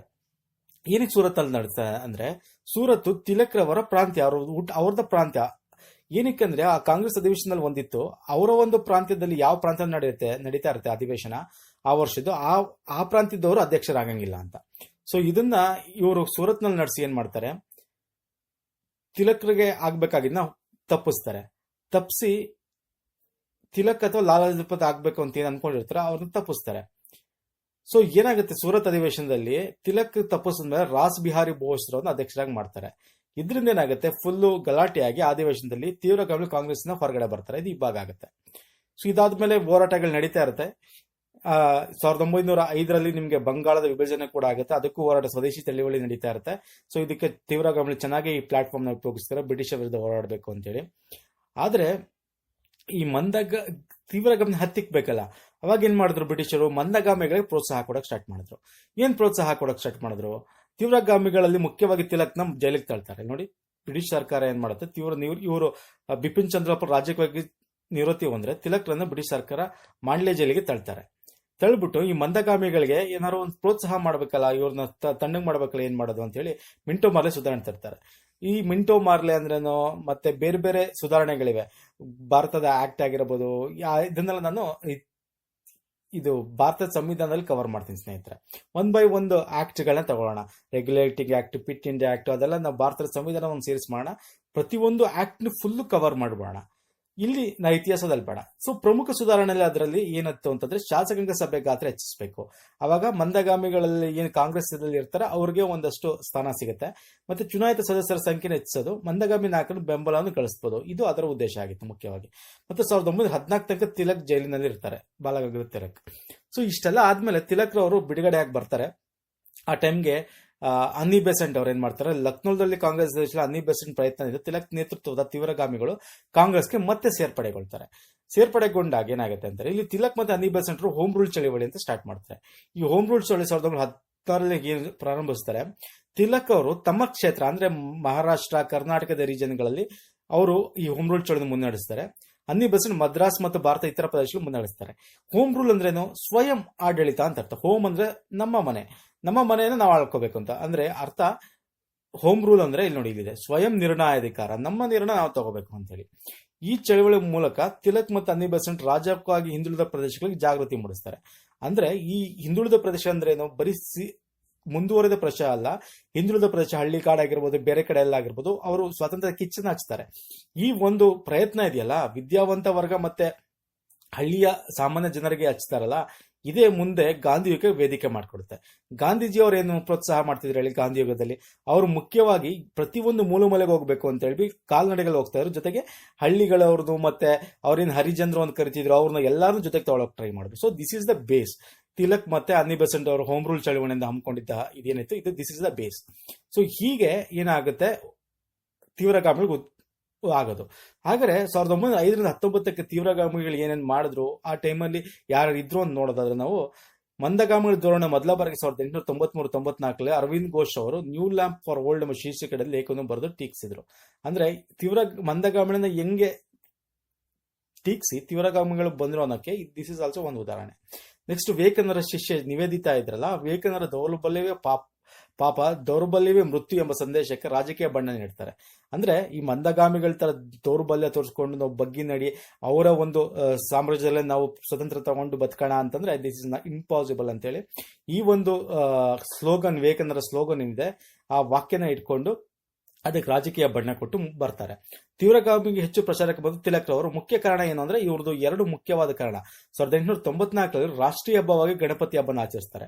ಯಾಕಂದ್ರೆ ಗಣಪತಿ ಹಬ್ಬ ಏನಂದ್ರೆ ಎಲ್ಲರೂ ಒಟ್ಟುಗೂಡಿಸ್ಕೋಬೇಕು ಹಿಂದೂಗಳನ್ನ, ಸೊ ಮುಖ್ಯವಾಗಿ ಅಂತ ಹೇಳಿ ಅವ್ರದ್ದು ಬಂದಿದ್ದು. ಮತ್ತೆ 1890ರಲ್ಲಿ ಶಿವಾಜಿ ಹಬ್ಬನೂ ಕೂಡ ಆಚರಿಸ್ತಾರೆ. ಈ ಹಬ್ಬ ಹರಿದಿನಗಳೇನಾಗುತ್ತೆ ಅಂದ್ರೆ ಹಬ್ಬ ಹರಿದಿನ ಮಾಡದೆ ಎಲ್ಲರೂ ಒಟ್ಟಿಗೆ ಸೇರ್ಕೋಬೇಕು, ದೂರ ದೂರರೆಲ್ಲ ಒಟ್ಟಿಗೆ ಸೇರಬೇಕು. ಈ ಒಂದು ಹಬ್ಬ ಹರಿದಿನಗಳಲ್ಲಿ ನಾವು ಸ್ವಾತಂತ್ರ್ಯ ಕಿಚ್ಚೋಣ ಅಂತಕ್ಕಂಥದ್ದು ತಿಲಕ್ ರವರ ಮುಖ್ಯ ಉದ್ದೇಶ. ಇವ್ರು ನೆಕ್ಸ್ಟ್ ತೀವ್ರಗಾಮಿಗಳ ಪ್ರಮುಖವಾಗಿರಿದವರು ಅರವಿಂದ್ ಘೋಷ್ ಅವರು, ಲಾಲಾ ಲಜಪತ್ ರಾಯ್, ಬಿಪಿನ್ ಚಂದ್ರ ಪಾಲ್, ಬಾಲ ಗಂಗಾಧರ್ ತಿಲಕ್. ಯೂಶಲಿ ಲಾಲ್ ಬಾಲ್ ಪಾಲ್ ಅಂತಾನೆ ಕರೀತಾರೆ ಅವ್ರನ್ನ. ಇವರು ಪ್ರಮುಖವಾಗಿರ್ತಕ್ಕಂಥದ್ದು. ಸೊ ಹಾಗಾದ್ರೆ ತೀವ್ರಗಾಮಿಗಳ ಹುಟ್ಟಿಗೆ ನಾವು ಪ್ರಮುಖವಾಗಿ ಇನ್ನೂ ಬೇರೆ ಒಂದಷ್ಟು ಏನು ಕಾರಣ ಅಂತ ತಿಳ್ಕೊಳ್ಳೋದಾದ್ರೆ, ಮಂದಗಾಮಿಗಳ ಮೃದು ಧೋರಣೆಗೆ ಬ್ರಿಟಿಷ್ ಸರ್ಕಾರದ ಉದಾಸೀನತೆಯನ್ನು ತೋರ್ತಾ ಇದ್ರು, ಅದನ್ನ ತಪ್ಪು ಅಂತೇಳಿ ಇವರು ಎದ್ದು ಬಂದ್ರು. ಅದು ಒಂದು ಕೂಡ ಇವರು ಹುಟ್ಟಿಗೆ ಕಾರಣ. ಮತ್ತೆ ಸಮಾಜ ಧಾರ್ಮಿಕ ಸುಧಾಕರ ಪಾತ್ರ. ಸಮಾಜ ಧಾರ್ಮಿಕರಂದ್ರೆ ಏನು, ಸಮಾಜನ ಉದ್ಧಾರ ಮಾಡ್ಬೇಕಂತ ಧಾರ್ಮಿಕ ಚಳವಳಿ ಹಮ್ಮಿಕೊಂಡಿದ್ರಲ್ಲ, ಯಾರ್ಯಾರು ಧಾರ್ಮಿಕತೆಯಿಂದ ಮುಂದೆ ಬಂದ್ರು ಅಂತಂದ್ರೆ ನಿಮ್ಗೆ ಬೇರೆ ಬೇರೆ ಈ ಪಂಜಾಬ್ ಅಲ್ಲಿ ನೋಡ್ರೆ ಗುರು ನಾನಕ್ ಆಗಿರ್ಬೋದು, ಮತ್ತೆ ಈ ಕಡೆ ಬಂದ್ರೆ ಬೇರೆ ಬೇರೆ ಮಹಾರಾಷ್ಟ್ರದಲ್ಲಿ ಇರ್ತಕ್ಕಂಥ ಭಕ್ತಿ ಪಂಥದವರಾಗಿರ್ಬೋದು. ಸೊ ಇವರ ಒಂದು ಪ್ರಾಂತ್ಯಗಳಿಂದ ಕೂಡ ಇದು ಇವರು ಮುಂದೆ ಬರಕ್ ಸಾಧ್ಯ ಆಗುತ್ತೆ. ನೆಕ್ಸ್ಟ್ 1896, 97 ಮತ್ತೆ 99, 1901ರಲ್ಲಿ ಬರಗಾಲ ಬಂದಿರುತ್ತೆ, ಪ್ಲೇಗ್. ಈ ಸಂದರ್ಭದಲ್ಲಿ ಬ್ರಿಟಿಷರ ಪರಿಹಾರ ಕ್ರಮಗಳು ಅತೃಪ್ತಿ ತಂದಿರುತ್ತೆ. ಇದು ಒಂದು ಕಾರಣ ಕೂಡ. ತಿಲಕರ ಬಂಧನ ಆಗಿರುತ್ತೆ 18 ತಿಂಗಳ ಕಾಲ. ಅವಾಗ್ಲೂ ಕೂಡ ಅವ್ರನ್ನ ಯಾಕೆ ಸುಮ್ಮನೆ ಬಂದ್ ಮಾಡಿದ್ರೆ, ಪ್ರಚೋದನೆ ಅಂದ್ರೆ ಅವರು ಏನು ಪ್ರೊಟೆಸ್ಟ್ ಮಾಡ್ತಾನೆ ಅದನ್ನ ಹತ್ತಿಕ್ಕಲ್ಲ ಅಂತ ಕೂಡ ಇದು ಒಂದು ಕಾರಣ ಆಗುತ್ತೆ. ದಕ್ಷಿಣ ಆಫ್ರಿಕಾದಲ್ಲಿ ಪೀಡನೆಗೆ ಒಳಗಾದ ಭಾರತೀಯರ ಬಗ್ಗೆ ಬ್ರಿಟಿಷರು ತೋರಿದ ಅಸಹಾನುಭೂತಿ. ಅಂದ್ರೆ ನಿಮ್ಗೆ ಗೊತ್ತಿದೆ ದಕ್ಷಿಣ ಆಫ್ರಿಕಾದಲ್ಲಿ ಎಷ್ಟು ಹಿಂಸಿಸ್ತಾ ಇದ್ರು ಅಂತ ಹೇಳಿ, ಕರಿಯರು ಬಿಳಿಯರು ಅಂತ ಹೇಳಿ, ಮತ್ತೆ ಬೇರೆ ಕಡೆಯಿಂದ ಬಂದಿರೋರಿಗೆ ತುಂಬಾ ಹಿಂಸಿಸ್ತಾರೆ. ಇದು ಒಂದು ಕಾರಣ. 1896ರಲ್ಲಿ ಇಥಿಯೋಪಿಯಾದಲ್ಲಿ ಇಟಲಿಯನ್ ಸೋಲಿಸಿದ್ದು. ಇಟಲಿಯನ್ ಸೋಲಿಸುತ್ತೆ. ಯಾಕಂದ್ರೆ ಇಥಿಯೋಪಿಯಾ ಚಿಕ್ಕದು ಮತ್ತೆ ಅಷ್ಟು ಬಲಿಷ್ಠ ಅಲ್ಲ. ಇನ್ನೊಂದು 1905 ನಿಮ್ಗೆ ಮೊದಲನೇ ಇದರಲ್ಲಿ ಜಪಾನ್ ರಷ್ಯಾನ್ ಸೋಲಿಸುತ್ತೆ. ಅಂದ್ರೆ ವರ್ಲ್ಡ್ ವಾರ್ ಅಲ್ಲಿ, ಫಸ್ಟ್ ವರ್ಲ್ಡ್ ವಾರ್ ಜಪಾನ್ ಏನಾದ್ರು ರಷ್ಯಾನ್ ಸೋಲಿಸುತ್ತೆ. ಇದು ಕೂಡ ನಮಗೆ ಸ್ಫೂರ್ತಿ ಸಿಗುತ್ತೆ. ಅಷ್ಟು ಚಿಕ್ಕ ರಾಷ್ಟ್ರ, ಅಷ್ಟು ದೊಡ್ಡ ರಷ್ಯಾ ಅವಾಗ ಹೆಂಗಿತ್ತು ಅಂತಂದ್ರೆ ಯುನೈಟೆಡ್ ಏನೋ ಅವ್ರದೊಂದು ಫುಲ್ USSR ಆಗಿತ್ತು ಅವಾಗ. ಇವಾಗ ರಷ್ಯಾ ಅಂತ ಕರಿತೀವಿ, ಅವಾಗ USSR ಇತ್ತು ಅದು. ಸೊ ಇದು ಒಂದು ಸ್ಫೂರ್ತಿ ಸಿಗುತ್ತೆ. ಮತ್ತೆ ಲಾರ್ಡ್ ಕರ್ಜನ್ ಅವರ ಸಾಮ್ರಾಜ್ಯಶಾಹಿ ನೀತಿ, ಅವ್ರೇನು ಸಾಮ್ರಾಜ್ಯಶಾಹಿ ನೀತಿ ಇತ್ತು ಅದನ್ನು ಕೂಡ ವಿರೋಧಿಸಿ ಇದರಿಂದ ತೀವ್ರಗಾಮಿಗಳು ಹುಟ್ಟಕ್ಕೆ ಕಾರಣ. ಜೊತೆಗೆ ಹೆಂಗ್ ಹುಟ್ಟಿದ್ರು ಅಂತಂದ್ರೆ, ಕಾಂಗ್ರೆಸ್ ಸೂರತ್ ಅಧಿವೇಶನದ ಇಬ್ಬಾಗ ಆದಾಗ, ಮತ್ತೆ ಅವ್ರು ಹೆಂಗ್ ಬಂದ್ರು ಅಂದ್ರೆ ಹೋಮ್ ರೂಲ್ ಚಳವಳಿ ಮಾಡ್ಕೊಂಡು ಮುಂದೆ ಬಂದ್ರು ಅಂತ. ಸೊ ನೆಕ್ಸ್ಟ್ ಏನಾಗುತ್ತೆ ಅಂದ್ರೆ, ಇವರು 1919ರಿಂದ ಏನಾಗುತ್ತೆ, ಗಾಂಧಿ ಯುಗದಲ್ಲಿ ಇವರು ಕೂಡ ಪಾತ್ರ ವಹಿಸ್ತಾರೆ ತೀವ್ರಗಾಮಿಗಳು. ಸೊ ಅವರೊಂದು ಅಷ್ಟು ಏರಿಯಾಗಳು ನೋಡ್ಕೊಳ್ಳೋದು ಅಥವಾ ಒಂದಷ್ಟು ಪ್ರದೇಶಗಳನ್ನ ಅವ್ರು ನೋಡ್ಕೊಳ್ಳೋದು ಗಾಂಧೀಜಿ ಜೊತೆ ಇದು ಮಾಡ್ತಾ ಹೋಗ್ತಾರೆ. ಸೊ ಇದ್ರ ಜೊತೆಗೆ ಕ್ರಾಂತಿಕಾರಿಗಳು ಕೂಡ ಇದ್ದಾರೆ. ಕ್ರಾಂತಿಕಾರಿಗಳು ಅಂದ್ರೆ ಒಂದೊಂದು ಬೇಸಾಗಿ ಮಾಡ್ಬೇಕಾಗುತ್ತೆ ಕ್ರಾಂತಿಕಾರಿಗಳಲ್ಲಿ. ಅಂದ್ರೆ ಎಲ್ಲೆಲ್ಲಿ ಕ್ರಾಂತಿಕಾರಿಗಳು ಉಟ್ಕೊಂಡ್ರು, ಹೇಗೆ ಮಾಡಿದ್ರು ಅಂತಂದ್ರೆ, ಫಾರ್ ಎಕ್ಸಾಂಪಲ್ ಭಗತ್ ಸಿಂಗ್ ಆಗಿರ್ಬೋದು. ಸೊ ಈ ರೀತಿ ಕ್ರಾಂತಿಕಾರಿಗಳು ಹೆಂಗ್ ಬಂದ್ರು. ಮತ್ತೆ ಈಗ ಅದನ್ನ ಡಿವೈಡ್ ಮಾಡಬಹುದು. ಪಂಜಾಬ್ ಕ್ರಾಂತಿಕಾರಿಗಳು, ಮಹಾರಾಷ್ಟ್ರ ರೀಜನ್ ನಲ್ಲಿ, ಈ ಕಡೆ ಕರ್ನಾಟಕ, ಈ ಕಡೆ ವೆಸ್ಟ್ ಬೆಂಗಾಲ್ ಅಂತ ಏನ್ ಹೇಳ್ತೀವಿ, ಪಶ್ಚಿಮ ಬಂಗಾಳದಲ್ಲಿ ಕ್ರಾಂತಿಕಾರಿಗಳು. ಸೊ ಈ ರೀತಿ ನಾವು ಮುಂದೆ ನೋಡ್ತಾ ಹೋಗ್ಬೋದು. ಅದನ್ನ ನಾವು ನೆಕ್ಸ್ಟ್ ವಿಡಿಯೋದಲ್ಲಿ ಕ್ರಾಂತಿಕಾರಿಗಿಂತ ಹೆಚ್ಚಾಗಿ ಗಾಂಧಿ ಯುಗದ ಬಗ್ಗೆ ಕಾನ್ಸೆಪ್ಟ್ ಮಾಡೋಣ. ಬೇಕಂದ್ರೆ ಗಾಂಧಿ ಯುಗ ತುಂಬಾ ದೊಡ್ಡದು, ಅದನ್ನೇ 2-3 ಪಾರ್ಟ್ ಆಗಿ ನೋಡ್ತಾ ಹೋಗ್ಬೇಕಂತೆ. ಸೊ ನೆಕ್ಸ್ಟ್ 1919ರಿಂದ 1947 ತನಕ ಗಾಂಧಿ ಯುಗದ ಬಗ್ಗೆ ತಿಳ್ಕೊಳ್ಳೋಣ ಸ್ನೇಹಿತರೆ, ನೆಕ್ಸ್ಟ್ ವಿಡಿಯೋ ಅಂತ ಹೇಳಿದ್ರೆ ವಿಡಿಯೋ ಮುಗಿಸ್ತಾನೆ. ಧನ್ಯವಾದಗಳು. Hi friends, I am Puneeth. Welcome to my official YouTube channel Puneeth forum. So ಇದು ಗಾಂಧಿ ಯುಗ ಸ್ನೇಹಿತರೆ. ಇದು ಗಾಂಧಿ ಯುಗದ ವಿಡಿಯೋ 4ನೇದು.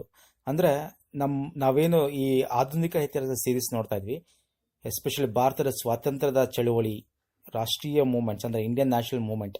ಇದುವರೆಗೂ ನಾವು ಬಂಗಾಳದ ವಿಭಜನೆ, ಮಂದಗಾಮಿ, ತೀವ್ರಗಾಮಿ ವಿಡಿಯೋಸ್ ನೋಡಿದೀವಿ. ಇದು 4ನೇ ವಿಡಿಯೋ. ಸೊ ಇದು ಕಂಪ್ಲೀಟ್ ಪ್ಲೇಸ್ ನಿಮಗೆ ಬೇಕು ಅಂತಂದ್ರೆ ನಾನು ಡಿಸ್ಕ್ರಿಪ್ಷನ್ ಬಾಕ್ಸ್ ಅಲ್ಲಿ ಮತ್ತೆ ಕಮೆಂಟ್ ಸೆಕ್ಷನ್ ಮೊದಲನೇ ಕಮೆಂಟ್ ಅಲ್ಲಿ ಹಾಕಿರ್ತೇನೆ. ಸೊ ಇದು ವೆರಿ ಇಂಪಾರ್ಟೆಂಟ್ ಆಗಿರ್ತಕ್ಕಂಥ ಟಾಪಿಕ್ ಗಾಂಧಿ ಯುಗ 1919-47 ತನಕ. ಅಂದ್ರೆ ಗಾಂಧೀಜಿ ಅವರು ಇಂಡಿಯನ್ ನ್ಯಾಷನಲ್ ಮೂವ್ಮೆಂಟ್ ಅಲ್ಲಿ ಅಂದ್ರೆ ಭಾರತದ ರಾಷ್ಟ್ರೀಯ ಚಳವಳಿಯಲ್ಲಿ ಏನ್ ಪಾತ್ರ ವಹಿಸಿದ್ರು, ಸೊ ಅವರ ಒಂದು ಬ್ಯಾಕ್ ಗ್ರೌಂಡ್ ಏನು, ಹೆಂಗೆ ಅದ್ರ ಪಾತ್ರ ವಹಿಸಿದ್ರು ಅಂತಕ್ಕಂಥದ್ದು ಸಂಪೂರ್ಣ ಮಾಹಿತಿ ಇದೊಂದೇ ವಿಡಿಯೋದಲ್ಲಿ ಕವರ್ ಮಾಡೋಣ.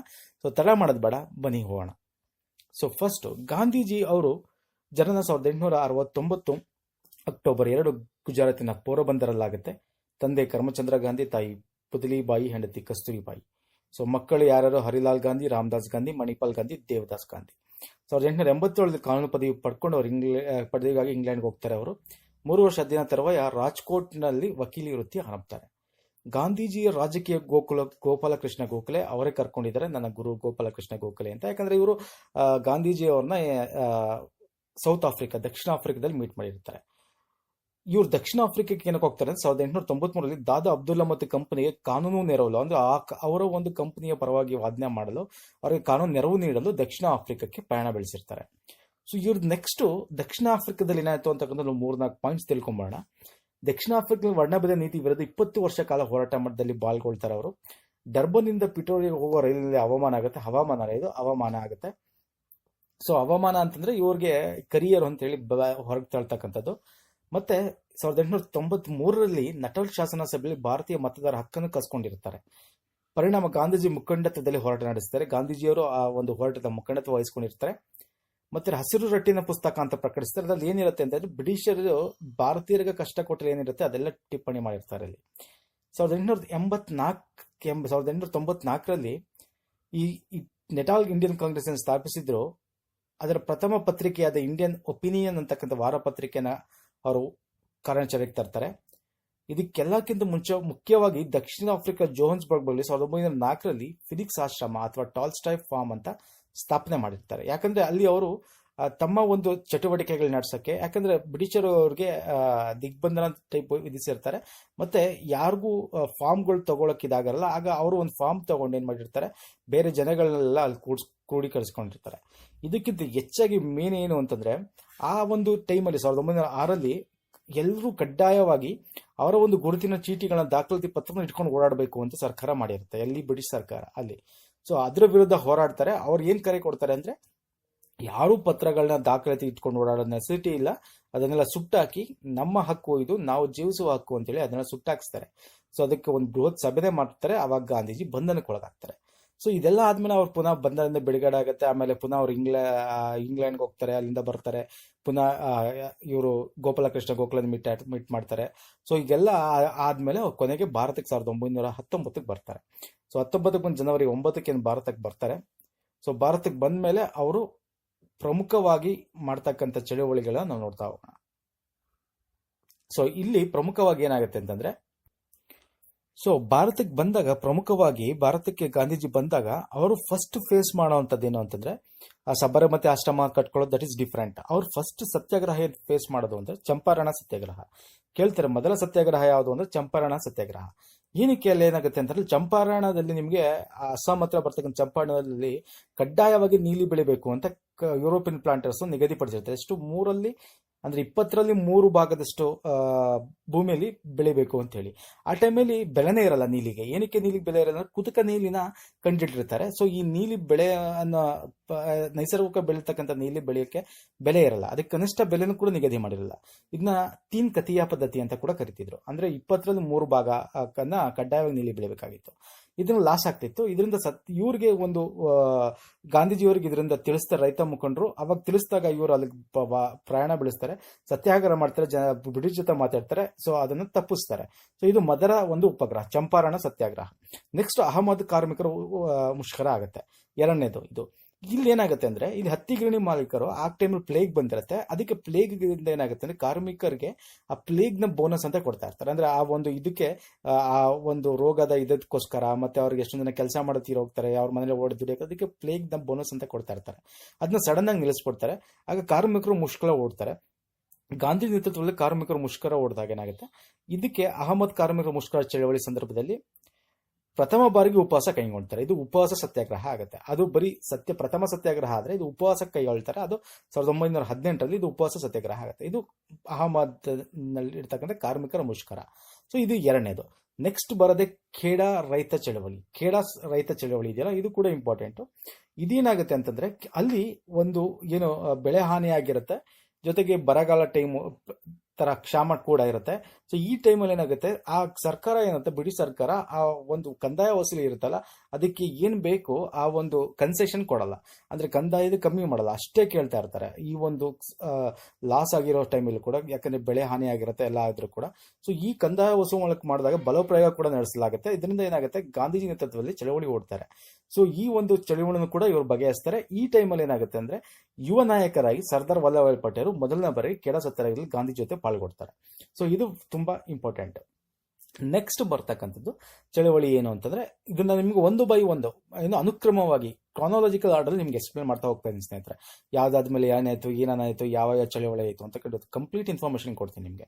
ಇಲ್ಲಿ ರಾಷ್ಟ್ರೀಯ ಚಳವಳಿ ಗಾಂಧೀಜಿಯವರು ಪಾದಾರ್ಪಣೆ ಆಗದೆ ರೋಲತ್ ಕಾಯ್ದೆಯಿಂದ. ರಾಷ್ಟ್ರೀಯ ಚಳವಳಿ ಅಂದ್ರೂ ಓವರ್ ಆಲ್ ದೇಶದಲ್ಲಿ ರಾಷ್ಟ್ರೀಯ ಚಳವಳಿಗೆ ಹುಮ್ಮಸ್ ಬಂದು ಅವರೆಲ್ಲಾ ಕಡೆ ತಿರುಗಾಡಿ ಚಳವಳಿಗೆ ಒಂದು ಕಾರ್ಯರೂಪಕ್ಕೆ ತರ್ತಕ್ಕಂಥದ್ದು. ಏನದು ರೋಲತ್ ಕಾಯ್ದೆ ಅಂದ್ರೆ ಏನು ಅಂದ್ರೆ, ಆ ಟೈಮ್ ಕ್ರಾಂತಿಕಾರರು ನಿಮ್ಗೆ ಹೇಳಿದೆ, ಭಗತ್ ಸಿಂಗ್, ರಾಜ್ಗುರು, ಸುಖದೇವ್ ಎಲ್ಲ ಆ ರೀತಿ ಇನ್ನೂ ಎಷ್ಟೋ ಜನ ಕ್ರಾಂತಿಕಾರರು ಬೇರೆ ಬೇರೆ ಪ್ರಾಂತ್ಯಗಳಲ್ಲಿ ಇರ್ತಾರಲ್ಲ, ಅವ್ರನ್ನ ಹತ್ತಿಕ್ಬೇಕು ಅಂತೇಳಿ, ಭಯೋತ್ಪಾದಕ ಚಟುವಟಿಕೆಗಳನ್ನು ಕಮ್ಮಿ ಮಾಡಬೇಕು ಅಂತೇಳಿ 1919ರಲ್ಲಿ ಈ ರೋಲತ್ ಆಕ್ಟ್ ನ ತರ್ತಾರೆ. ಇದರಲ್ಲಿ ಏನು ಅಂತಂದ್ರೆ, ಈ ರೋಲತ್ ಆಕ್ಟ್ ಪ್ರಕಾರ ಯಾವುದೇ ಕ್ರಾಂತಿಕಾರಿಗಳನ್ನು, ಯಾವುದೇ ವ್ಯಕ್ತಿಗಳನ್ನ ವಿಚಾರಣೆ ಇಲ್ಲದೆ, ಕಾರಣವಿಲ್ಲದೆ ಬಂಧಿಸಬಹುದು. ಸೊ ಇದು ರೋಲತ್ ಆಕ್ಟ್ ನ ಮುಖ್ಯ ಒಂದು ಉದ್ದೇಶ. ಈ ಕ್ರಾಂತಿಕಾರಿ ಸಾಹಿತ್ಯನ ಪ್ರತಿಬಂಧಿಸ್ಕೋತಾರೆ ಈ ಕಾಯ್ದೆ ಅಂತ ತಂದಿರ್ತಾರೆ. ಇದನ್ನ ತಪ್ಪು ಅಂತೇಳಿ ಗಾಂಧೀಜಿಯವರು ಏನ್ ಮಾಡ್ತಾರೆ, ಅದನ್ನ ಹಿಂತಗೊಳ್ಬೇಕು ಅಂತೇಳಿ ವೈಸ್ರಾಯ್ ಚಾರ್ಲ್ಸ್ ಮನವಿ ಮಾಡ್ತಾರೆ. ಆದ್ರೆ ಅವ್ರು ಹಿಂತಗೊಳ್ಳಲ್ಲ. ಆಗ ಅವ್ರು ಸತ್ಯಾಗ್ರಹ ಸಭಾ ಕೂಡ ಮಾಡ್ತಾರೆ 1919ರಲ್ಲಿ ಬೊಂಬಾಯಿಲಿ. ಆದ್ರೆ ಇದರ ಒಂದು ಎಫೆಕ್ಟ್ ಏನಾಗುತ್ತೆ ಅಂದ್ರೆ, ಜಲಿಯನ್ ವಾಲಾಬಾಗ್ ದುರಂತ ಆಗುತ್ತೆ. ಇಲ್ಲಿ ನೋಡಿ, ಜಲಿಯನ್ ವಾಲಾಬಾಗ್ ದುರಂತ ಅಂದ್ರೆ ಏನು, ಇಲ್ಲಿ ಎಷ್ಟು ಸಾವಿರ ಜನ ಸಾಯ್ತಾರೆ ಇಲ್ಲಿ ಅಂತಂದ್ರೆ, ಇಲ್ಲಿ ಪೊಲೀಸ್ನವ್ರು ಗುಂಡಾಡಿಸ್ತಾ ಇರೋದು ಪಂಜಾಬಿನಲ್ಲಿ. ಸೊ ಇದ್ರ ಬಗ್ಗೆ ತಿಳ್ಕೊಳ್ಳೋಣ. ಜಲಿಯನ್ ವಾಲಾಬಾಗ್ ದುರಂತ 1919 ಏಪ್ರಿಲ್ 13ರಲ್ಲಿ ಏನ್ ನಡೆಯುತ್ತೆ, ಇದಕ್ಕೆ ಕಾರಣ ಏನು ಅಂದ್ರೆ, ಈ ಒಂದು ರೋಲತ್ ಆಕ್ಟ್ ಏನಿರುತ್ತೆ ಇದ್ರ ಬಗ್ಗೆ ವಿರೋಧ ಒಂದ್ ಕಡೆ ನಡೀತಾ ಇರುತ್ತೆ. ಇನ್ನೊಂದ್ ಕಡೆ ಏನಾಗುತ್ತೆ ಅಂದ್ರೆ, ಇವರು ಪಂಜಾಬ್ ಪ್ರಾಂತ್ಯಕ್ಕೆ ಗಾಂಧೀಜಿ ನಿರ್ಬಂಧ ಕೂಡ ವಿಧಿಸಿರ್ತಾರೆ. ಆ ಪಂಜಾಬ್ ಪ್ರಾಂತ್ಯದಲ್ಲಿ ಏನಾಗುತ್ತೆ ಅಂದ್ರೆ, ಡಾಕ್ಟರ್ ಸತ್ಯಾಪಾಲ್ ಮತ್ತು ಸೈವುದ್ದೀನ್ ಕಿಲು ಅಂತಕ್ಕಂಥವ್ರನ್ನ ಬಂಧಿಸಿರ್ತಾರೆ. ಇವರು ಕೂಡ ಸ್ವತಂತ್ರ ಹೋರಾಟಗಾರರು, ತುಂಬಾ ಫೇಮಸ್ ಆಗಿರ್ತಕ್ಕಂಥ ಪಂಜಾಬ್ನಲ್ಲಿ. ಸೊ ಇದರ ಒಂದು ವಿರೋಧಿಸ್ಕೊಳ್ಳೋಕ್ಕೋಸ್ಕರ ಏನ್ ಮಾಡ್ತಾರೆ, ಒಂದು ಜಲಿಯನ್ ವಾಲಾಬಾಗ್ ಅನ್ನೋ ಒಂದು ಜಾಗದಲ್ಲಿ ಅವರ ಒಂದು ಅನುಯಾಯಿಗಳು ಸಭೆ ಸೇರಕ್ ಮಾಡ್ತಾರೆ. ಆದ್ರೆ ಆ ಟೈಮಲ್ಲಿ ಏನಾಗುತ್ತೆ ಅಂದ್ರೆ, ಆ ಗವರ್ನರ್ ಜನರಲ್ ಮೈಕಲ್ ಓ ಡಯರ್ ಏನ್ ಮಾಡಿರ್ತಾನೆ, ಆ ಸಭೆ ಸೇರಂಗಿಲ್ಲ ಅಂತ ಅಂದ್ಬಿಟ್ಟು ಕಾನೂನು ಹೊರಡಿಸಿರ್ತಾರೆ. ಅದು ಇದ್ರ ಗೊತ್ತಾಗಲ್ಲ ಇವರಿಗೆ. ಕರಪತ್ರಗಳು ಅಂದ್ರೆ ನಿಮ್ಗೆ ಅಲ್ಲೆಲ್ಲ ಹಂಚಿದ್ರು ಕೂಡ ಇವ್ರಿಗೆ ಗೊತ್ತಾಗಿರಲ್ಲ, ಅವರು ಸೇರಿರ್ತಾರೆ. ನೀನ್ ಅನ್ಕೋತಾರೆ ಉದ್ದೇಶಪೂರ್ವವಾಗಿ ಇವ್ರು ಸಭೆ ಸೇರಿದ್ದಾರೆ ಸಾರ್ವಜನಿಕ ಅಂತ ಹೇಳಿ ಅದನ್ನ ನಿಷೇಧ ಮಾಡಕ್ಕೆ ಒಂದು ಏನ್ ಮಾಡಿರ್ತಾನೆ, ಕರ ಒಡಿಸಿರು ಕೂಡ ಅವ್ರು ಮಾಡಿದಾರಲ್ಲ ಅಂತ ಹೇಳಿ ಏನ್ ಮಾಡ್ತಾನೆ, ಸಂಜೆ 4:30 ಸಮಯ ಸರ್ಕಾರ ಆದೇಶಕ್ಕೆ ವಿರುದ್ಧವಾಗಿ 10ರಿಂದ 20,000 ಮಂದಿ ಸಭೆ ಸೇರಿದ್ರ ಅಂತ ಹೇಳಿ ಅವ್ರದ್ದು ಹತ್ರ ಏನೋ ಆಯುಧಗಳು ಇರಲ್ಲ ಜನಗಳ ಹತ್ರ. ಈ ಡಯರ್ ಏನ್ ಮಾಡ್ತಾನೆ, 10 ನಿಮಿಷಗಳ 1650 ಸುತ್ತಿನ ಗುಂಡಿನ ಮಳೆ ಸುರಿಸ್ತಾನೆ. ಇದರಿಂದ 370 ಮಂದಿ 1200ಕ್ಕೂ ಹೆಚ್ಚು ಮಂದಿ ತೀವ್ರ ಗಾಯಕೊಳ್ತಾರೆ. ಮತ್ತೆ ಈ ಒಂದು ಇದರಿಂದ ಏನಾಗುತ್ತೆ ಅಂದ್ರೆ, 1,000 ಮಂದಿ ಸತ್ತರು ಅಂತ ಕಾಂಗ್ರೆಸ್ ವಿಚಾರಣಾ ಸಮಿತಿಯಲ್ಲಿ ಹೇಳ್ತಾರೆ. ತುಂಬಾ ಜನ ಗಾಯಗೊಂಡಿರ್ತಾರೆ. ಈ ಏಪ್ರಿಲ್ 15 ಪಂಜಾಬ್ ಪ್ರಾಂತ್ಯದಲ್ಲಿ ಮಾರ್ಷಲ್ ಲಾ ಅನ್ನ ಜಾರಿಗೆ ತರ್ತಾನೆ. ಯಾಕಂದ್ರೆ ಮಾರ್ಷಲ್ ಲಾ ಅಂದ್ರೇನು, ಈ ಗುಂಡೆಕ್ಕಲ್ ಕಂಡದ್ದು ಯಾರು ಸಭೆಗೆ ಸೇರಂಗಿಲ್ಲ, ಯಾರು ಮಾತಾಡಂಗಿಲ್ಲ, ಮತ್ತೆ ಎಲ್ಲೂ ಕೂಡ 2-3 ಜನಕ್ಕಿಂತ ಜಾಸ್ತಿ ನಿಂತ್ಕೊಳ್ಳಂಗಿಲ್ಲ. ಸೊ ಈ ಒಂದು ಏನಾಗುತ್ತೆ, ಜಲಿಯನ್ ವಾಲಾಬಾಗ್ ದುರಂತ ಆಗುತ್ತೆ. ಈ ಒಂದು ದುರಂತ ತಪ್ಪು ಅಂತೇಳಿ ಹಂಟರ್ ಆಯೋಗ ಬರೋದೇನು ಕೇಳಿ ಈ ಒಂದು ಜಲಿಯನ್ ವಾಲಾಬಾಗ್ ದುರಂತವನ್ನು ತನಿಖೆ ಮಾಡೋಕ್ಕೋಸ್ಕರ ಇದರಲ್ಲಿ 8 ಮಂದಿ ಸದಸ್ಯರು ಇರ್ತಾರೆ. ಎಷ್ಟಿರ್ತಾರೆ? 8 ಮಂದಿ. ನಾನು ಹೇಳೋ ಪ್ರತಿಯೊಂದು ಪಾಯಿಂಟ್ಸ್ ಏನ್ ಹೇಳ್ತೀನಿ ಸ್ನೇಹಿತರೆ ಬಾಯ್ಲಿ, ಅದು ವೆರಿ ಇಂಪಾರ್ಟೆಂಟ್. ದಯವಿಟ್ಟು ನೋಟ್ಸ್ ಮಾಡ್ಕೊಳ್ಳಿ, ಇಲ್ಲಾಂದ್ರೆ ಇಲ್ಲಿರೋದನ್ನ ನೀವು ಟಿಕ್ ಮಾಡ್ಕೊಂಡು ಅದರದ್ದು ನೋಟ್ಸ್ ಮಾಡ್ಕೊಂಡು ಇಟ್ಕೊಳ್ಳಿ. ಇಲ್ಲಿ ಪ್ರಮುಖವಾಗಿ 3 ಮಂದಿ, 8ರಲ್ಲಿ 3 ಮಂದಿ ಭಾರತೀಯರಾಗಿರ್ತಾರೆ. ಅದನ್ನ ಹಂಟರ್ ಆಯೋಗ ಅಂತ ಕರಿತೀವಿ. ಹಂಟರ್ ಆಯೋಗ ಏನಕ್ಕೆ ಬಂತು ಅಂದ್ರೆ, ಜಲಿಯನ್ ವಾಲಾಬಾಗ್ ದುರಂತನ ಒಂದು ರಿಪೋರ್ಟ್ ತಯಾರು ಮಾಡಕ್ ಬಂದಿರುತ್ತೆ. ಇಲ್ಲಿ ಆಯೋಗದಲ್ಲಿ ಭಾರತೀಯ ಯಾರು ಇರ್ತಾರೆ, ಸರ್ ಸುಲ್ತಾನ್ ಅಹಮದ್ ಇರ್ತಾರೆ, ಸರ್ ಚಿಮನ್ ಲಾಲ್ ಸೆಟಲ್ವಾಡ್ ಇರ್ತಾರೆ, ಪಂಡಿತ್ ಜಗತ್ ನಾರಾಯಣ ಅವರು ಇರ್ತಾರೆ. ಸೊ ಈ ಒಂದು ದುರಂತ ಏನಾಯ್ತು, ಇಷ್ಟು ಸಾವಿರಾರು ಜನ ಸತ್ತಿರ್ತಾರಲ್ಲ, ಈ ಹಿನ್ನೆಲೆಯಲ್ಲಿ ರವೀಂದ್ರನಾಥ್ ಟಾಗೋರ್ ಅವರು ನೈಟ್ಹುಡ್ ಪದವಿನ ಹಿಂದಿರುಗಿಸ್ತಾರೆ. ಅವ್ರು ಏನ್ ಹೇಳ್ತಾರೆ ಅಂದ್ರೆ, ರಾಕ್ಷಸಿ ಯುದ್ಧದ ರಾಕ್ಷಸಿ ಸಂತಾನ ಅಂತ ಕರೀತಾರೆ ಈ ಒಂದು ಪ್ರಕರಣನ. ಸೊ ಇಲ್ಲಿ ನಿಮ್ಗೆ ಬೇಕಾಗಿರೋದು ರವೀಂದ್ರನಾಥ್ ಟಾಗೋರ್ ಏನಕ್ಕೆ ಕೊಡ್ತಾರೆ ಅಂತ ಕೂಡ ಕ್ವಶನ್ ಇರ್ಬೋದು. ಯಾಕಂದ್ರೆ ಜಲಿಯನ್ ವಾಲಾಬಾಗ್ ದುರಂತದಿಂದ, ಅವರ ದುರಂತದಿಂದ, ಈ ಒಂದು ಕಾರಣದಿಂದ ಅವರು ನೈಟ್ಹುಡ್ ಪದವಿನ ಹಿಂದಿರುಗಿಸ್ತಾರೆ. ಯಾರಿಗೆ? ಬ್ರಿಟಿಷ್ ಸರ್ಕಾರಕ್ಕೆ. ನೆಕ್ಸ್ಟ್ ಬರೋದು ಖಿಲಾಫತ್ ಚಳವಳಿ. ಖಿಲಾಫತ್ ಚಳವಳಿ ಏನಕ್ಕೆ ಸ್ಟಾರ್ಟ್ ಆಗುತ್ತೆ ಅಂತಂದ್ರೆ, ಈ ಅಸಹಕಾರ ಚಳವಳಿಗೆ ಮುಂಚೆ ಖಿಲಾಫತ್ ಚಳವಳಿ ಸ್ಟಾರ್ಟ್ ಆಗುತ್ತೆ. ಸೊ ಈ ಅಸಹಕಾರ ಚಳವಳಿಗೆ ಮುಂಚೆ ಏನಕ್ಕೆ ಸ್ಟಾರ್ಟ್ ಆಗುತ್ತೆ ಖಿಲಾಫತ್ ಚಳವಳಿ ಅಂತಂದ್ರೆ, ಈ ಅಸಹಕಾರ ಚಳವಳಿ ಕೂಡ ಖಿಲಾಫತ್ ಚಳವಳಿ ಮಿಂಗಲ್ ಆಗುತ್ತೆ. ಅದಕ್ಕಿಂತ ಮುಂಚೆ ಖಿಲಾಫತ್ ಚಳವಳಿ ಏನು ಅಂದ್ರೆ, ಪ್ರಥಮ ಮಹಾಯುದ್ಧ ಏನ್ ನಡೆದಿರುತ್ತೆ ಅದರಲ್ಲಿ ಟರ್ಕಿಯ ಸಾಮ್ರಾಜ್ಯ, ಟರ್ಕರ್ನ ಏನಂತಾರೆ, ಮುಸ್ಲಿಮರ ಒಂದು ಇದು ಆಗಿ ಪೂಜಿಸ್ತಿರ್ತಾರೆ, ಅವರ ಒಂದು ಖಲೀಫಾನ. ಆ ಸಾಮ್ರಾಜ್ಯ ಸೋಲ್ತೋಗ್ತಾರೆ. ಆಗ ಆ ಸೋತಾಗ ಸೆವರ್ಸ್ ಒಪ್ಪಂದದಂತೆ ಟರ್ಕಿನ ವಿಸರ್ಜಿಸ ಏನ್ ಮಾಡ್ತಾರೆ ಅಂದ್ರೆ, ಸುಲ್ತಾನ ಸ್ಥಾನಮಾನ ಕಸ್ಕೊಳ್ತಾರೆ. ಯಾರನ್ನ? ಸುಲ್ತಾನ ಸ್ಥಾನಮಾನ. ಇಲ್ಲಿ ಏನಾಗುತ್ತೆ ಅಂದ್ರೆ, ಪ್ರಥಮ ಮಹಾಯುದ್ಧದಲ್ಲಿ ಭಾರತೀಯರು ಕೂಡ ಸಹಾಯ ಮಾಡಿರ್ತಾರೆ ಯುದ್ಧಕ್ಕೆ. ಅವಾಗ ಏನ್ ಹೇಳ್ತಾರೆ ಅಂದ್ರೆ, ಈ ಭಾರತೀಯ ಮುಸ್ಲಿಮರು ಯುದ್ಧಕ್ಕೆ ಏನ್ ಸಹಾಯ ಮಾಡಿರ್ತಾರೆ, ಅವ್ರು ಹೇಳಿರ್ತಾರೆ, ಟರ್ಕಿನ ಮಹಾರಾಜನ್ನ ಅವರು ಏನು ಮಾಡಂಗಿಲ್ಲ, ಪ್ರಥಮ ಯುದ್ಧದಲ್ಲಿ ಅವನು ಪದಚ್ಯುತಿ ಕಳಿಸಂಗಿಲ್ಲ, ಖಿಲಾಫತ್ನ ಅಂದ್ರೆ ಟರ್ಕಿ ಇರ್ತಕ್ಕಂಥ ಸುಲ್ತಾನನ ಅಂತ ಹೇಳಿರ್ತಾರೆ. ಬಟ್ ಆದ್ರೆ ಇದನ್ನ ಅವರು ನೆರವೇರಿಸಲ್ಲ.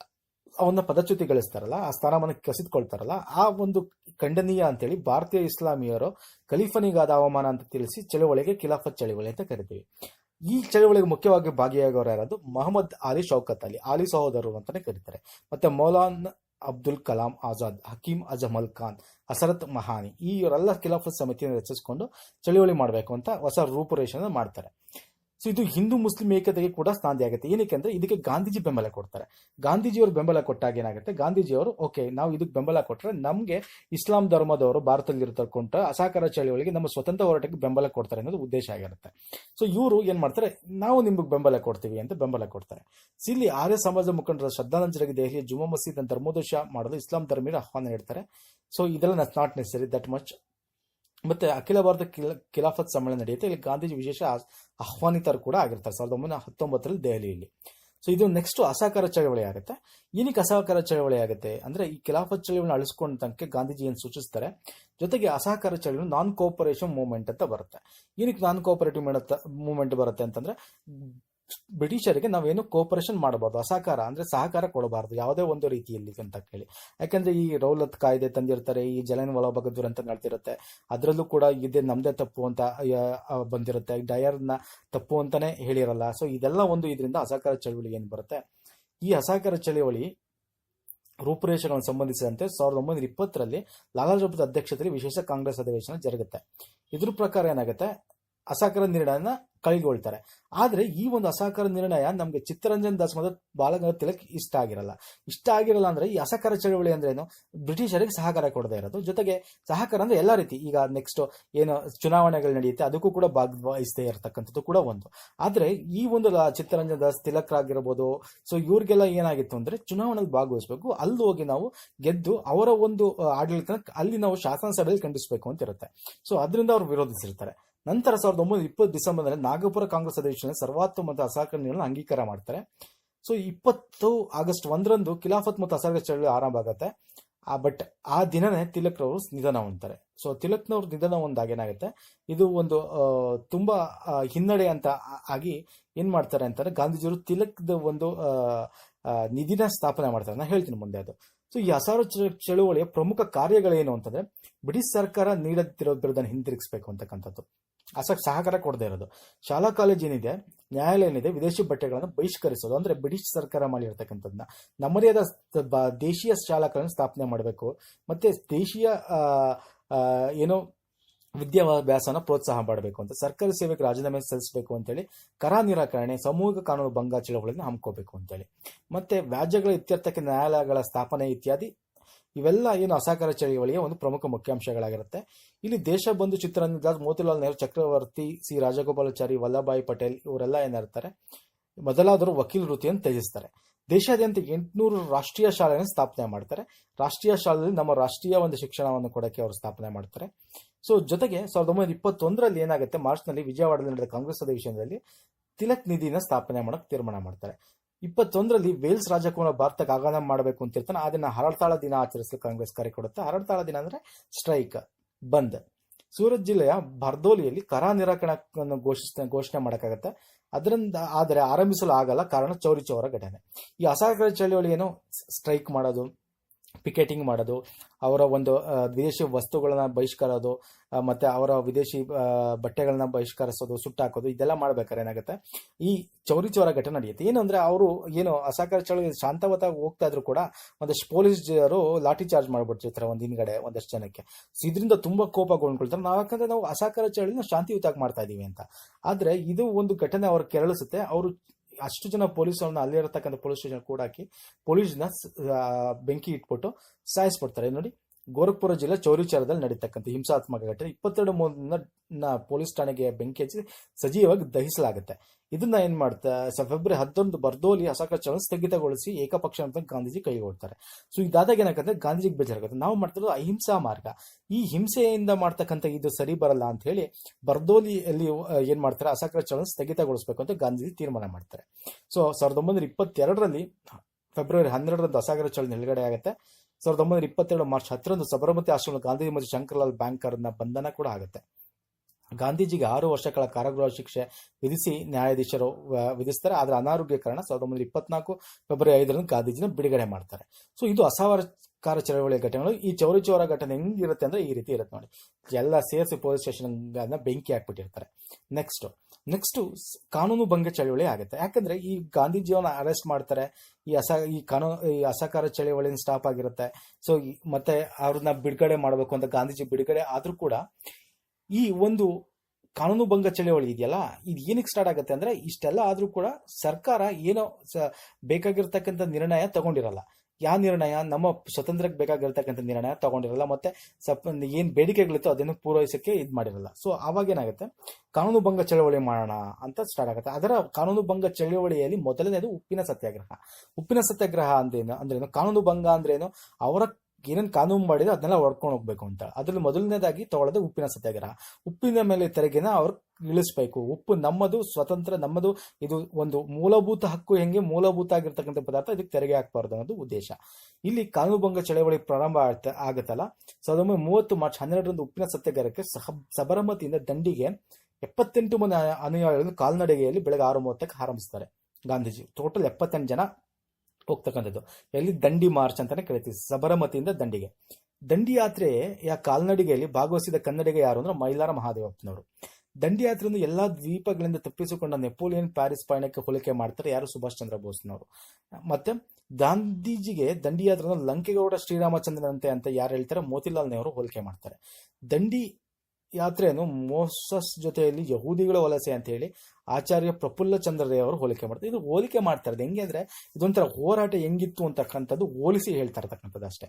1930 ಏಪ್ರಿಲ್ 6 ಏನಾಗುತ್ತೆ, ಮುಂಜಾನೆ ದಂಡಿ ಕಡಲ್ ತೀರ ಗಾಂಧೀಜಿ ತಲುಪಿ ಅಲ್ಲಿ ಉಪ್ಪನ್ನ ಕೈಯಿಂದ ಎತ್ತಿಕೊಳ್ಳುವ ಮೂಲಕ ಕಾನೂನು ಭಂಗ ಚಳವಳಿಯನ್ನು ಆರಂಭಿಸ್ತಾರೆ. ಮದ್ರಾಸ್ ಅಂದ್ರೆ ಉಪ್ಪಿನ ಸತ್ಯಾಗ್ರಹ ಮುಖಾಂತರ ಕಾನೂನು ಭಂಗ ಚಳವಳಿಯನ್ನು ಆರಂಭಿಸೋದು. ಸೊ ಮದ್ರಾಸ್ ಪ್ರಾಂತ್ಯದಲ್ಲಿ ಇದೇ ಚಳವಳಿನ ತಿರುಪನಾಚಪಳ್ಳಿ ದೇವರಾಣಿಯಂಗೆ ಉಪ್ಪಿನ ಯಾತ್ರೆ ಕೈಗೊಂಡವರು ಸಿ ರಾಜಗೋಪಾಲಾಚಾರಿ. ಇದನ್ನೆಲ್ಲ ಕೇಳ್ತಾರೆ ಕ್ವಶನ್ಗೆ ಸ್ನೇಹಿತರೆ. ಪ್ರತಿಯೊಂದು ಪಾಯಿಂಟ್ ಇಂಪಾರ್ಟೆಂಟ್. ಎಷ್ಟು ಜನ ಹೋದ್ರು ಅಂತ ಕೇಳ್ತಾರೆ. 78 ಮಂದಿ ಹೋದ್ರು. ಮತ್ತೆ ಇಸ್ವಿ ಕೇಳ್ದೋದ್ರು ಇದನ್ನ ಕೇಳ್ತಾರೆ. ಮತ್ತೆ ಈ ದಂಡಿ ಮಾರ್ಚ್ ಉಪ್ಪಿನ ಸತ್ಯಾಗ್ರಹ ಮದ್ರಾಸ್ ಪ್ರಾಂತ್ಯದಲ್ಲಿ ಯಾರು ಆಚರಣೆ ಮಾಡಿದ್ರು, ಮಲಬಾರ್ ಪ್ರಾಂತ್ಯದಲ್ಲಿ ಯಾರು ಆಚರಣೆ ಮಾಡಿದ್ರು ಅಂತ ಕೇಳಿ ನೋಡಿ. ಮಲಬಾರ್ನಲ್ಲಿ ಕಲ್ಲಿಕೋಟೆಯಿಂದ ಯಣ್ಗೂರ್ಗೆ ಉಪ್ಪಿನ ಸತ್ಯಾಗ್ರಹ ಯಾತ್ರೆ ಕೈಗೊಂಡವರು ಕೆ ಕಲ್ಲಪ್ಪನ್ರವರು. ಸೊ ಇದೆಲ್ಲ ವೆರಿ ಇಂಪಾರ್ಟೆಂಟ್ ಪಾಯಿಂಟ್ಸ್. ನೆಕ್ಸ್ಟ್ ಈ ಉಪ್ಪಿನ ಸತ್ಯಾಗ್ರಹಕ್ಕೆ ಏನು ದಂಡಿ ಮಾರ್ಚ್ ಆಗುತ್ತೆ, ಕಾನೂನು ಭಂಗ ಚಳವಳಿ ಸ್ಟಾರ್ಟ್ ಮಾಡ್ತಾರೆ. ಸೊ ಇದ ನಂತರನೇ ಆಗದೆ ಕ್ವಿಟ್ ಇಂಡಿಯಾ ಚಳವಳಿ. ಏನಿದು ಕ್ವಿಟ್ ಇಂಡಿಯಾ ಚಳವಳಿ ಅಂದ್ರೆ ಬ್ರಿಟಿಷರನ್ನ ಭಾರತ ಬಿಟ್ಟು ತೊಲಗಿ ಅಂತ ಹೇಳ್ತಕ್ಕಂಥದ್ದು. ಸೊ ಕ್ವಿಟ್ ಇಂಡಿಯಾ ಚಳವಳಿಲಿ ಹೆಂಗೆ ಇದು ಸ್ಟಾರ್ಟ್ ಆಯ್ತು, ಏನಾಯ್ತು ಅಂತ ನೋಡೋದಾದ್ರೆ 1942ರಲ್ಲಿ ಜುಲೈ 6 ಮತ್ತು 14 ವಾರದಲ್ಲಿ ಕಾಂಗ್ರೆಸ್ ಕಾರ್ಯಕಾರಿ ಸಮಿತಿಯಲ್ಲಿ ಗಾಂಧೀಜಿ ಈ ನಿರ್ಣಯ ಬಗ್ಗೆ ತೀವ್ರ ಚರ್ಚೆ ಆರಂಭಿಸ್ತಾರೆ. ಇದನ್ನು ಕ್ವಿಟ್ ಇಂಡಿಯಾ ನಿರ್ಣಯ ಅಂಗೀಕರಿಸಲಾಗುತ್ತೆ. 1942 ಆಗಸ್ಟ್ 7ರಲ್ಲಿ ಬೊಂಬಾಯಿಯ ಚರಿತ್ರಾರ್ಹವಾದ ಅಖಿಲ ಭಾರತ ಕಾಂಗ್ರೆಸ್ ಸಭೆ ಸರಿಯುತ್ತೆ. ಆಗಸ್ಟ್ 8ರಂದು ಕ್ವಿಟ್ ಇಂಡಿಯಾ ಗೊತ್ತುವಳಿಯನ್ನು ಜವಾಹರ್ಲಾಲ್ ನೆಹರು ಸಮಿತಿ ಮುಂದೆ ಮಂಡಿಸ್ತಾರೆ. ಸೊ ಮುಂಬಯಿಯ ಗೋವಾಲಿ ಕೆರೆ ಮೈದಾನದಲ್ಲಿ ಕ್ವಿಟ್ ಇಂಡಿಯಾ ಚಳವಳಿ ಆರಂಭ ಆಗುತ್ತೆ. ಗಾಂಧೀಜಿಯವರು ಮಾಡು ಇಲ್ಲವ ಮಡಿ ಎಂಬ ಮಂತ್ರ ಘೋಷಣೆ ಜನರಿಗೆ ನೀಡ್ತಾರೆ. 1942 ಆಗಸ್ಟ್ 9 ಗಾಂಧೀಜಿ ಕಾರ್ಯದರ್ಶಿ ಮಹಾದೇವ ದೇಸಾಯಿ, ಪತ್ನಿ ಕಸ್ತೂರಿಬಾ, ಸರೋಜಿನಿ ನಾಯ್ಡು ಎಲ್ಲಾ ಪ್ರಮುಖ ಮುಖಂಡರು ಬಂದಿ ಆಗ್ತಾರೆ. ಇದನ್ನು ಪೂನಾದ ಆಗಾಖಾನ್ ಅರಮನೆಯಲ್ಲಿ ಬಂಧಿಸಲಾಗುತ್ತೆ. ಉಳಿದ ಮುಖಂಡರು ಅಹಮದ್ ನಗರ ಕೋಟೆಯಲ್ಲಿ ಬಂಧಿಸಲಾಗುತ್ತೆ. ಅಂದ್ರೆ ಈ ಒಂದು ಕ್ವಿಟ್ ಇಂಡಿಯಾ ಚಳವಳಿ ನಡೆಯುತ್ತಲ್ಲ, ಇದು ನಡೆಯೋದು ಯಾವ ಬೇಸಿಸ್ ಮೇಲೆ ಅಂತಂದ್ರೆ ಈ ದುಂಡು ಮೇಜಿನ ಸಮ್ಮೇಳನ ಅಂತ ಏನ್ ಕೇಳ್ತೀವಿ, ರೌಂಡ್ ಟೇಬಲ್ ಡಿಸ್ಕಷನ್ ಪರಿಷತ್ ಅಂತ ಏನ್ ಕರಿತೀವಿ, ಅದು ವಿಫಲ ಆದಾಗ ಈ ಒಂದು ಕ್ವಿಟ್ ಇಂಡಿಯಾ ಚಳವಳಿ ಸ್ಟಾರ್ಟ್ ಆಗೋದು. ಸೊ ದುಂಡು ಮೇಜಿನ ಚಲಮಾಣ ಏನು ಅಂದ್ರೆ ಇದ್ರ ಕ್ವಿಟ್ ಇಂಡಿಯಾ ಅಂತ ಎಕ್ಸ್ಪ್ಲೇನ್ ಮಾಡ್ಬಿಡ್ತೀನಿ. ನೆಕ್ಸ್ಟ್ ನಾನು ನಿಮಗೆ ಹೇಳ್ತೀನಿ ದುಂಡು ಮೇಜಿನ ಸಮ್ಮೇಳನ ಏನು ಅಂತ ಹೇಳಿ. ಸೊ ರಾಷ್ಟ್ರವ್ಯಾಪಿ ಆಂದೋಲನ ಚಳವಳಿ ಪ್ರಮುಖ ಘಟನೆಗಳಾಗುತ್ತೆ. ಇಲ್ಲಿ ಅಹಮದ್ ಗಿರಣಿ ನೌಕರರು 3 ತಿಂಗಳ ಕಾಲ ಮುಷ್ಕರ ಹೊಡ್ತಾರೆ. ಭಾರತದ ಮತ್ತೆ 332 ರೈಲು ನಿಲ್ದಾಣ, 208 ಪೊಲೀಸು, ಅಂಚೆ ಕಚೇರಿ ವಿವಿಧ ಭಾಗಗಳಲ್ಲಿ ಬಾಂಬ್ ಸ್ಫೋಟಗಳು ನಡೆಯುತ್ತೆ. ಅಂದ್ರೆ ಎಷ್ಟು ಕ್ವಿಟ್ ಇಂಡಿಯಾ ಚಳವಳಿ ಎಷ್ಟು ಹಿಂಸಾತ್ಮಕ ತಿರುಗುತ್ತೆ ಅಂತಂದ್ರೆ ಎಲ್ಲಾ ಒಂದು ನೌಕರರು, ಈ ರೈಲ್ವೆ ನೌಕರರು ಮತ್ತೆ ನೇವಿ ಅಂದ್ರೆ ನೌಕಾಪಡೆಯಲ್ಲಿ ಇರ್ತಕ್ಕಂಥ ನೌಕರರು ಏನಾಗುತ್ತೆ ಅಂತಾರೆ, ಅವ್ರಿಗೆ ಸ್ಯಾಲ್ರಿ ಕಮ್ಮಿ ಅಂತೇಳಿ ಬಾಂಬೆ ಹತ್ರ ನೌಕಾಪಡೆಯಲ್ಲಿ ಇರ್ತಕ್ಕಂಥ ಇದನ್ನ ಫುಲ್ ನೌಕೆನೆ ಅವರು ಒಂದು ಆವರಿಸ್ಕೊಂಡ್ಬಿಟ್ಟು ಸ್ಟ್ರೈಕ್ ಮಾಡ್ತಾರೆ. ಸೊ ಇದೆಲ್ಲ ಒಂದು ಇದಾಗುತ್ತೆ. ಮತ್ತೆ ತಂತಿ ಸಂಪರ್ಕ ಕಡ್ದಾಕೋದು, ಇದೇ ರೀತಿ ಭೂಗತ ಚಳವಳಿ ಆರಂಭಿಸ್ತಾರೆ. ಯಾರು? ರಾಮ್ ಮೋಹನ್ ಲೋಹಿಯಾ, ಶ್ರೀಮತಿ ಅರುಣಾ ಅಸಫ್ ಆಲಿ, ಸುಚೇತಾ ಕೃಪಲಾನಿ, ಗೋಯಂಕ, ಬಿಜು ಪಟ್ನಾಯಕ್, ಅಚ್ಯುತ್ ಪಟವರ್ಧನ್, ಜಯಪ್ರಕಾಶ್ ನಾರಾಯಣ್ ಇವರೆಲ್ಲ ಏನಾಗುತ್ತೆ ಅಂದ್ರೆ ಬೂಗದ ಚಳವಳಿ ಆರಂಭಿಸ್ತಾರೆ. ಅಂದ್ರೆ ಇದನ್ನ ಇವ್ರಿಗೆ ಸ್ಟ್ರೈಟ್ ಆಗಿ ಮಾಡಿದ್ರೆ ಸರಿ ಇಲ್ಲ, ಇವ್ರಿಗೆ ಹಿಂದ್ಗಡೆಯಿಂದ ಹೋದ್ರೆ ಸರಿ ಅಂತೇಳಿ ಬಾಂಬ್ ಹಾಕೋದು, ಅಲ್ಲಿ ತಂತಿ ಕಟ್ ಮಾಡೋದು, ಮತ್ತೆ ರೈಲ್ಗಳನ್ನ ತಡೆಯೋದು, ಅಲ್ಲಿ ಕೊಳ್ಳೆ ಹೊಡೆಯೋದು, ಇದನ್ನೆಲ್ಲ ಸ್ಟಾರ್ಟ್ ಆಗುತ್ತೆ. 1943 ಫೆಬ್ರವರಿ 10ನೇ ತಾರೀಕು 21 ಕಾಲ ಗಾಂಧೀಜಿನ ಸೆರೆವಾಸದಲ್ಲಿ ಉಪವಾಸ ಆರಂಭಿಸ್ತಾರೆ. ಈ ಒಂದು ಯಾಕಂದ್ರೆ ಸ್ವಾತಂತ್ರ್ಯ ಬೇಕು ಅಂತ ಹೇಳಿ. ಸೊ ಇದು ಕ್ವಿಟ್ ಇಂಡಿಯಾ ಚಳವಳಿ ಪ್ರಮುಖ ಮುಖ್ಯಾಂಶ. ಅಂದ್ರೆ ಅದು ಯಾವ ರೀತಿ ಒಂದು ಪರಿಣಾಮ ಬೀರುತ್ತೆ ಅಂತ ಹೇಳಿ. ಇಲ್ಲಿ ನಾವು ದುಂಡು ಮೇಜುಲಾನ್ ಸಲ್ಮಾನ ನಿಮ್ಗೆ ಹೇಳಿದೆ. ಇದು ಅಸಹಕಾರ ಚಳವಳಿ ಆಗುತ್ತೆ, ಖಿಲಾಫತ್ ಅಸಹಕಾರ ಚಳವಳಿ ಆದ್ಮೇಲೆ ಗಾಂಧೀಜಿನ ಏನೋ ಬಂಧಿಸಿ ಬಿಡುಗಡೆ ಮಾಡ್ತಾರೆ. ಅವಾಗ ದುಂಡು ಮೇಜುಲಾನ್ ಸಮ್ಮೇಳನಕ್ಕಿಂತ ಮುಂಚೆ ಏನಾಗುತ್ತೆ ಅಂದ್ರೆ ಇವರು ಗಾಂಧೀಜಿಯವರು ಏನೋ ಇದರಲ್ಲಿ ಇರ್ತಾರೆ, ಎಲ್ಲಿ ಜೈಲಲ್ಲಿ ಹಾಕಿರ್ತಾರೆ, ಕಾರಾಗೃಹದಲ್ಲಿ. ಇದೇ ವೇಳೆ 1930 ಲಂಡನ್ ಮೊದಲ ದುಂಡು ಮೇಜು ಪರಿಷತ್ ನಡೆಯುತ್ತೆ. ಇದನ್ನು ಕಾಂಗ್ರೆಸ್ ಬಹಿಷ್ಕರಿಸುತ್ತೆ. ಇಲ್ಲಿ ಗಾಂಧೀಜಿಯವರು ಪಾಲ್ಗೊಂಡಿರಲ್ಲ, ಕಾಂಗ್ರೆಸ್ಸೇ ಪಾಲ್ಗೊಂಡಿರಲ್ಲ. ಇಲ್ಲಿ ಏನಾಗುತ್ತೆ ಅಂದ್ರೆ ಬ್ರಿಟಿಷ್ ಸರ್ಕಾರ ವಿವಿಧ ಪಕ್ಷಗಳ ಅಪಾಯಕಾರಿಯಲ್ಲದ ಮುಖಂಡಗಳು, ಅಂದ್ರೆ ಯಾರು ಮಂದಗಾಮಿತ್ವ ಒಳ್ಕೊಂಡಿದ್ರು, ಯಾರು ಅಪಾಯಕಾರಲ್ಲ ಅಂತವ್ರನ್ನ ಬ್ರಿಟಿಷ್ ಸರ್ಕಾರ ಕರ್ಕೊಂಡೋಗಿರುತ್ತೆ. ಪ್ರಧಾನಿ ರಾಮ್ಸೆ ಮೆಕ್ಡೊನಾಲ್ಡ್ ನೇತೃತ್ವದಲ್ಲಿ ಈ ಒಂದು ಒಕ್ಕೂಟ ಈ ಸಭೆ ಏನಾಗುತ್ತೆ ಅಂದ್ರೆ ಭಾರತ ಒಕ್ಕೂಟ ರಾಜ್ಯವಾಗಬೇಕು, ಇದು ಭಾರತೀಯ ರಾಜ್ಯಗಳು ಬ್ರಿಟಿಷ್ ಭಾರತದ ಪ್ರಾಂತ್ಯಗಳು ಒಳಗೊಂಡಿರಬೇಕು ಅಂತ ಅಂದ್ಬಿಟ್ಟು ಒಂದು ಏನೋ ಒಕ್ಕೂಟದ ರಾಜ್ಯ ಆಗ್ಬೇಕು, ಪ್ರಾಂತ್ಯಗಳು ಸಪರೇಟ್ ಇರಬೇಕು, ಅಲ್ಲಿ ಬೇರೆ ಬೇರೆ ಯಾರ್ಯಾರು ಏನೇನು ಮಾಡ್ತಾರೆ ಅಂತ ಹೇಳಿ ಒಂದು ಸಂಯುಕ್ತವಾದ ಸರ್ಕಾರ ಇರಬೇಕು ಅಂತೇಳಿ, ಮತ್ತೆ ಪ್ರಾಂತ್ಯಗಳಿಗೆ ಸ್ವಾಯತ್ತತೆ ಕೊಡಬೇಕು ಅಂತ ತೀರ್ಮಾನ ಮಾಡ್ತಾರೆ. ಯಾವುದರಲ್ಲಿ? ಮೊದಲ ದುಂಡು ಮೇಜಿನ ಸಮ್ಮೇಳನದಲ್ಲಿ. ಈ ಸಭೆಗೆ ಮಿರ್ಜಾ ಇಸ್ಮಾಯಿಲ್, ಡಾಕ್ಟರ್ ಅಂಬೇಡ್ಕರ್, ಮೊಹಮ್ಮದ್ ಅಲಿ ಜಿನ್ನಾ ಮುಂತಾದವರು ಹೋಗಿರ್ತಾರೆ. ಯಾವುದಕ್ಕೆ? ಗಾಂಧೀಜಿ ಹೋಗಿರಲ್ಲ. ಯಾರ್ಯಾರು ಹೋಗಿರ್ತಾರೆ? ಇಸ್ಮಾಯಿಲ್, ಡಾಕ್ಟರ್ ಅಂಬೇಡ್ಕರ್ ಮತ್ತೆ ಮೊಹಮ್ಮದ್ ಅಲಿ ಜಿನ್ನಾ ಹೋಗಿರ್ತಾರೆ ಮುಸ್ಲಿಂ ಲೀಗಿಂದ. ಸೊ ಮುಸ್ಲಿಂ ಪ್ರತಿನಿಧಿಗಳು ಮುಸ್ಲಿಮರಿಗೆ ಪ್ರತ್ಯೇಕ ಪ್ರತಿನಿಧಿ ಕೊಡಬೇಕು ಅಂತ ಒತ್ತಾಯಿಸಿರ್ತಾರೆ. ಅಂಬೇಡ್ಕರ್ ಹರಿಜನರಿಗೆ ಪ್ರತ್ಯೇಕ ಕ್ಷೇತ್ರ ಕೊಡಬೇಕು ಅಂತ ವಾದಿಸ್ತಾರೆ. ಆದರೆ ಇತರ ಪ್ರತಿನಿಧಿಗಳು ಇದನ್ನು ಸಮ್ಮತಿಸಲ್ಲ. ಸೊ ಇದರಿಂದ ಏನಾಗುತ್ತೆ, ಇದು ಒಂದು ಸಕ್ಸಸ್ಫುಲ್ ಆಗಲ್ಲ ಈ ಒಂದು ಇದು. ನೆಕ್ಸ್ಟ್ ಅನಿರ್ದಿಷ್ಟಾವಧಿ ಕಾಲಾವಧಿಗೆ ಮುಂದೂಡ್ತಾರೆ ಈ ಒಂದು ಸಭೆನ. ನೆಕ್ಸ್ಟ್ ಏನಾಗುತ್ತೆ, ಗಾಂಧಿ ಇರ್ವಿನ್ ಒಪ್ಪಂದ ಆಗುತ್ತೆ. 1931 ಜನವರಿ 21 ಗಾಂಧಿ ಮತ್ತು ಇತರ ಧುರೀಣರು ಬಿಡುಗಡೆ ಆಗುತ್ತೆ. ಸಂವಿಧಾನ ಬಿಕ್ಕಟ್ಟನ್ನು ಪರಿಹರಿಸಬೇಕಂತ, ಕಾಂಗ್ರೆಸ್ ಜೊತೆ ಉತ್ತಮ ಸಂಬಂಧ ಬೆಳೆಸ್ಕೋಬೇಕು ಅಂತ ಹೇಳಿ ಬ್ರಿಟಿಷ್ ಸರ್ಕಾರಕ್ಕೆ ಗೊತ್ತಾಗುತ್ತೆ. ಸೊ ಅವಾಗ ಏನ್ ಮಾಡ್ತಾರೆ, ಕಾಂಗ್ರೆಸ್ ಮೇಲೆ ಹೇರಿದ ನಿರ್ಬಂಧನ ಸಡಿಲಗೊಳಿಸ್ತಾರೆ. ಅಂದ್ರೆ ಏನು? ಅಸಹಕಾರ ಚಳವಳಿ, ಕ್ವಿಟ್ ಇಂಡಿಯಾ ಚಳವಳಿಕ್ಕಿಂತ ಟೈಮಲ್ಲಿ ಏನು ಇದು ವಶಪಡಿಸ್ಕೊಂಡಿದ್ರು, ಅವರ ಒಂದು ಪ್ರಾಪರ್ಟಿ ಆಗಿರ್ಬೋದು, ಅದಾಗಿರ್ಬೋದು, ಎಲ್ಲ ವಾಪಸ್ ಕೊಡ್ತಾರೆ. ಸೊ ಈ ಒಂದು ಗಾಂಧಿ ಇರ್ವಿನ್ ಒಪ್ಪಂದ ಅಂತಾನೆ ಕರಿತೀವಿ. ಆ ಇರ್ವಿನ್ ಒಪ್ಪಂದಗಳ ಪ್ರಮುಖ ಅಂಶಗಳು ಏನು ಅಂತ ಕೂಡ ನಮಗೆ ಗೊತ್ತಾಗಬೇಕಾಗತ್ತೆ. ಸೊ ಇಲ್ಲಿ ಒಪ್ಪಂದದ ಮುಖ್ಯ ಅಂಶಗಳು ಏನೇನು ಅಂದ್ರೆ, ಭಾರತದ ರಾಜಕೀಯ ಧೋರಣೆಯ ಮೇಲಿನ ಮೊಕದ್ದಮೆಯನ್ನು ಮತ್ತು ದಮನಕಾರಿ ಕಾಯ್ದೆನ ಹಿಂತೆಗೆದುಕೊಳ್ಬೇಕು ಅಂತೇಳಿ, ರಾಜಕೀಯ ಕೈದಿಗಳ ಬಿಡುಗಡೆ ಮಾಡಬೇಕು ಅಂತೇಳಿ, ಉಪ್ಪಿನ ತಯಾರಿಕೆಗೆ ಸ್ವಾತಂತ್ರ್ಯ ನೀಡುವುದು, ಏನು ಉಪ್ಪಿನಗೋಸ್ಕರ ಏನು ಬಂಧನೆ ಮಾಡಿದ್ರು ಅದನ್ನೆಲ್ಲ ಸ್ವತಂತ್ರ ನೀಡೋದು, ಉಪ್ಪಿನ ತೆರಿಗೆ ಹಾಕದೇ ಇರುವುದು, ಮದ್ಯದಂಗಗಳ ಮುಂದೆ ವಿದೇಶಿ ವಸ್ತುಗಳು, ಅಫೀಮುಗಳು ಮತ್ತು ಮಾರುವ ಅಂಗಡಿಗಳ ಮುಂದೆ ಪಿಕೆಟಿಂಗ್ ಮಾಡಲು ಅವಕಾಶ ಕೊಡೋದು. ಅಂದ್ರೆ ಏನು ಸ್ಟ್ರೈಕ್ ಮಾಡಬೇಕು ಅದನ್ನು ದಮನಕಾರಿಯಾಗಿ ನಂದಿಸಬಾರ್ದು ಅಂತೇಳಿ ಅದಕ್ಕೂ ಕೂಡ ಅನುಮತಿ ಕೊಡಕ್ಕೆ ಒಪ್ಕೋತಾರೆ. ಕಾನೂನುಭಂಗ ಚಳವಳಿಯ ಸಮಯದಲ್ಲಿ ಮುಟ್ಟುಗೋಲು ಹಾಕಿದ ಆಸ್ತಿ ಪಾಸ್ತಿನ ಹಿಂತಿರುಗಿಸ್ತಾರೆ. ಸೊ ಕಾನೂನುಭಂಗ ಚಳವಳಿ ನಾನು ಹೇಳಿದೆ ನಿಮಗೆ. ಸೊ ಕ್ವಿಟ್ ಇಂಡಿಯಾ ಆಕ್ಟ್ಗಿಂತ ಮುಂಚೆ ಬರ್ತಕ್ಕಂಥದ್ದು, ಅದನ್ನು ಕೂಡ ಏನ್ ಮಾಡ್ತಾರೆ, ಆಸ್ತಿ ಪಾಸ್ತಿಯನ್ನು ಇದು ಮಾಡಿರ್ತಾರೆ, ಅದನ್ನ ಹಿಂತಿರುಗಿಸ್ತಾರೆ. ಸೊ ಮೇಲಿನ ಅವುಗಳಿಗೆ ಪ್ರತಿಯಾಗಿ ಗಾಂಧೀಜಿ ಕಾನೂನುಭಂಗ ಚಳವಳಿಯನ್ನು ಹಿಂತೆಗೋಬೇಕು ಅಂತ ಹೇಳಿರ್ತಾರೆ. ಸೊ ಅವರು ಎರಡನೇ ದುಂಡು ಮೇಜಿನ ಪರಿಷತ್ ಭಾಗವಹಿಸಲು ಒಪ್ಕೋತಾರೆ. ಸೊ ಸೆಕೆಂಡ್ ರೌಂಡ್ ಟೇಬಲ್ ಡಿಸ್ಕಷನ್ಗೆ ಗಾಂಧೀಜಿಯವರು ಹೋಗ್ತಾರೆ. ಇರ್ವಿನ್ ಜೊತೆಗಿನ ಒಪ್ಪಂದ ಸಂದರ್ಭದಲ್ಲಿ ಭಗತ್ ಸಿಂಗ್ ಮತ್ತು ಆತನ ಸ್ನೇಹಿತರಿಗೆ ವಿಧಿಸಲಾಗಿದ್ದ ಗಲ್ಲು ಶಿಕ್ಷೆಯನ್ನು ರದ್ದುಪಡಿಸುವಲ್ಲಿ ಬಗ್ಗೆ ಗಾಂಧೀಜಿ ಒತ್ತಾಯಿಸದಿದ್ದರು. ಅಂದ್ರೆ ಅವರು ಒತ್ತಾಯಿಸಿರಲ್ಲ ಅವ್ರು ಬಿಡುಗಡೆ ಮಾಡಬೇಕು ಅಂತೇಳಿ. ಸೊ ಇದರಿಂದ ಜವಾಹರ್ಲಾಲ್ ನೆಹರು, ಚಂದ್ರ ಮತ್ತೆ ಸುಭಾಷ್ ಚಂದ್ರ ಬೋಸ್ ಮುಂತಾದವರಿಗೆ ಅಸಮಾಧಾನ ಆಗುತ್ತೆ. ಯಾಕಂದ್ರೆ ಈ ಒಂದು ಇರ್ವಿನ್ ಒಪ್ಪಂದದಲ್ಲಿ ಅವರು ಪ್ರೆಷರ್ ಹಾಕಲ್ಲ ಇರ್ವಿನ್ ಮೇಲೆ ಅವ್ರನ್ನ ಬಿಡುಗಡೆ ಮಾಡಬೇಕು ಅಂತ ಹೇಳಿ. ಹಾಕಿದ್ರೆ ಬಿಡುಗಡೆ ಮಾಡುತ್ತಿದ್ರೇನೋ ಗಲ್ಗಾಗ್ತೆ ಅನ್ನೋದು ಒಂದು ಉದ್ದೇಶ. ಆದ್ರೆ ಅದು ಆಗಿರಲ್ಲ ಅಂತಕ್ಕಂಥದ್ದು ಜವಾಹರ್ಲಾಲ್ ನೆಹರು ಮತ್ತು ಸುಭಾಷ್ ಚಂದ್ರ ಬೋಸ್ ಇವ್ರ ಮೇಲೆ ಕೋಪ ಬರುತ್ತೆ. ಭಗತ್ ಸಿಂಗ್ ಗಲ್ಗೇರಿಸುತ್ತಿದ್ದ 2 ದಿನಗಳ ನಂತರ ಕರಾಚಿಯಲ್ಲಿ ಕಾಂಗ್ರೆಸ್ ಅಧಿವೇಶನ ನಡೆಯುತ್ತೆ. ಈ ಕಾಂಗ್ರೆಸ್ ಅಧಿವೇಶನಕ್ಕೆ ಏನಾಗುತ್ತೆ, ಗಾಂಧೀಜಿಯವರು ಕಪ್ಪು ಬಾವುಟ ತೋರಿಸಿ ಕೆಲವರು ಪ್ರತಿಭಟನೆ ಕೂಡ ನಡೆಸ್ತಾರೆ. ಅಂದ್ರೆ ನೀವು ಮಾಡಿದ ತಪ್ಪು, ನೀವು ಅವ್ರನ್ನ ಇದು ಮಾಡಿಲ್ಲ ಅಂತ ಹೇಳ್ಬಿಟ್ಟು ಗಾಂಧಿ ಕಪ್ಪು ಬಾವುಟ ತೋರಿಸ್ತಾರೆ. ಆದ್ರೆ ಗಾಂಧೀಜಿಗೆ ಇದರಿಂದ ಇನ್ನೂ ಖುಷಿ ಆಗುತ್ತೆ, ನೀವು ನನಗೆ ಬರೀ ಕಪ್ಪು ಬಾವುಟ ತೋರಿಸಿದ್ರಿ, ನನಗೆ ಬೇಕಾದ್ರೆ ನೀವು ಕಲ್ಲು ಬೇಕಾದ್ರೂ ಹೊಡಿಬೋದಾಗಿತ್ತು, ನೀವು ಮಾಡಲಿಲ್ಲ ಅಂತಕ್ಕಂಥದ್ದು ಗಾಂಧೀಜಿ ಡೈರೆಕ್ಟ್ ಆಗಿ ಹೇಳ್ತಾರೆ. ಸೊ ಈ ಬಾವುಟ ತೋರಿಸಿ ಕೆಲವರು ಪ್ರತಿಭಟನೆ ನಡೆಸ್ತಾರೆ. ಇದು ನೆಕ್ಸ್ಟ್ ಎರಡನೇ ದುಂಡು ಮೇಜು ಪರಿಷತ್ ಏನು ನಡೆಯುತ್ತೆ ಗಾಂಧಿ ಇರ್ವಿನ್ ಒಪ್ಪಂದ ಆದ್ಮೇಲೆ. ಸೊ ಅದ್ರ ಬಗ್ಗೆ ಒಂದಷ್ಟು ಮಾಹಿತಿ ತಿಳ್ಕೊಳ್ಳೋಣ. ಸೊ 1900 ಇದು ನೋಡಿ, ದುಂಡು ಮೇಜಿನ ರೌಂಡ್ ಟೇಬಲ್ ಡಿಸ್ಕಷನ್ ಕೂತ್ಕೊಂಡಿರೋದು ಅಂತ ಅರ್ಥ. 1931 ಡಿಸೆಂಬರ್ನಲ್ಲಿ ಲಂಡನ್ನಲ್ಲಿ ನಡೆದ ಈ ಸಭೆಗೆ ಗಾಂಧೀಜಿ ಕಾಂಗ್ರೆಸ್ ಪ್ರತಿನಿಧಿಸುವ ಸಂಸ್ಥೆಯಾಗಿ ಪೂರ್ಣ ಸ್ವರಾಜ್ ಇದರ ಗುರಿ ಅಂತ ಗಾಂಧೀಜಿ ಎಷ್ಟೇ ಹೇಳಿದ್ರು, ಅಲ್ಪಸಂಖ್ಯಾತರು ಏನಿರ್ತಾರೆ ಅಂದ್ರೆ ಮುಸ್ಲಿಮರು, ಶೋಷಿತರು, ಕ್ರಿಶ್ಚಿಯನ್ರು, ಆಂಗ್ಲೋ ಇಂಡಿಯನ್ ಭಿನ್ನ ಬೇಡಿಕೆಗಳಿಂದಾಗಿ ಈ ಸಭೆ ವಿಫಲ ಆಗುತ್ತೆ. ಭಿನ್ನ ಬೇಡಿಕೆಗಳಿಂದ ಏನು ಅಂದ್ರೆ ನಮಗೆ ಸಪರೇಟ್ ಆಗಿರ್ತಕ್ಕಂಥ ವೋಟಿಂಗ್ ಸಿಸ್ಟಮ್ ಕೊಡಬೇಕು, ಅಂದ್ರೆ ಆ ಒಂದಷ್ಟು ಮುಸ್ಲಿಂ ಪ್ರಾಂತ್ಯದಲ್ಲಿ ಮುಸ್ಲಿಂ ಪ್ರತಿನಿಧಿನೇ ಆರ್ಸ್ ಬರಬೇಕು ಅಂತಕ್ಕಂಥದ್ದು. ಆದ್ರೆ ಇದು ಹಿಂದೂಗಳಿಗಿರಲ್ಲ, ಹಿಂದೂಗಳಿಗೆ ಈ ಒಂದು ವ್ಯವಸ್ಥೆ ಇರಲ್ಲ, ಬರೀ ಮುಸ್ಲಿಮರಿಗೆ ಅಲ್ಪಸಂಖ್ಯಾತರಿಗೆ ಮಾತ್ರ ಒಂದು ಇದನ್ನು ಕೊಡಬೇಕು ಅಂತ ಅವ್ರದ್ದಿರುತ್ತೆ.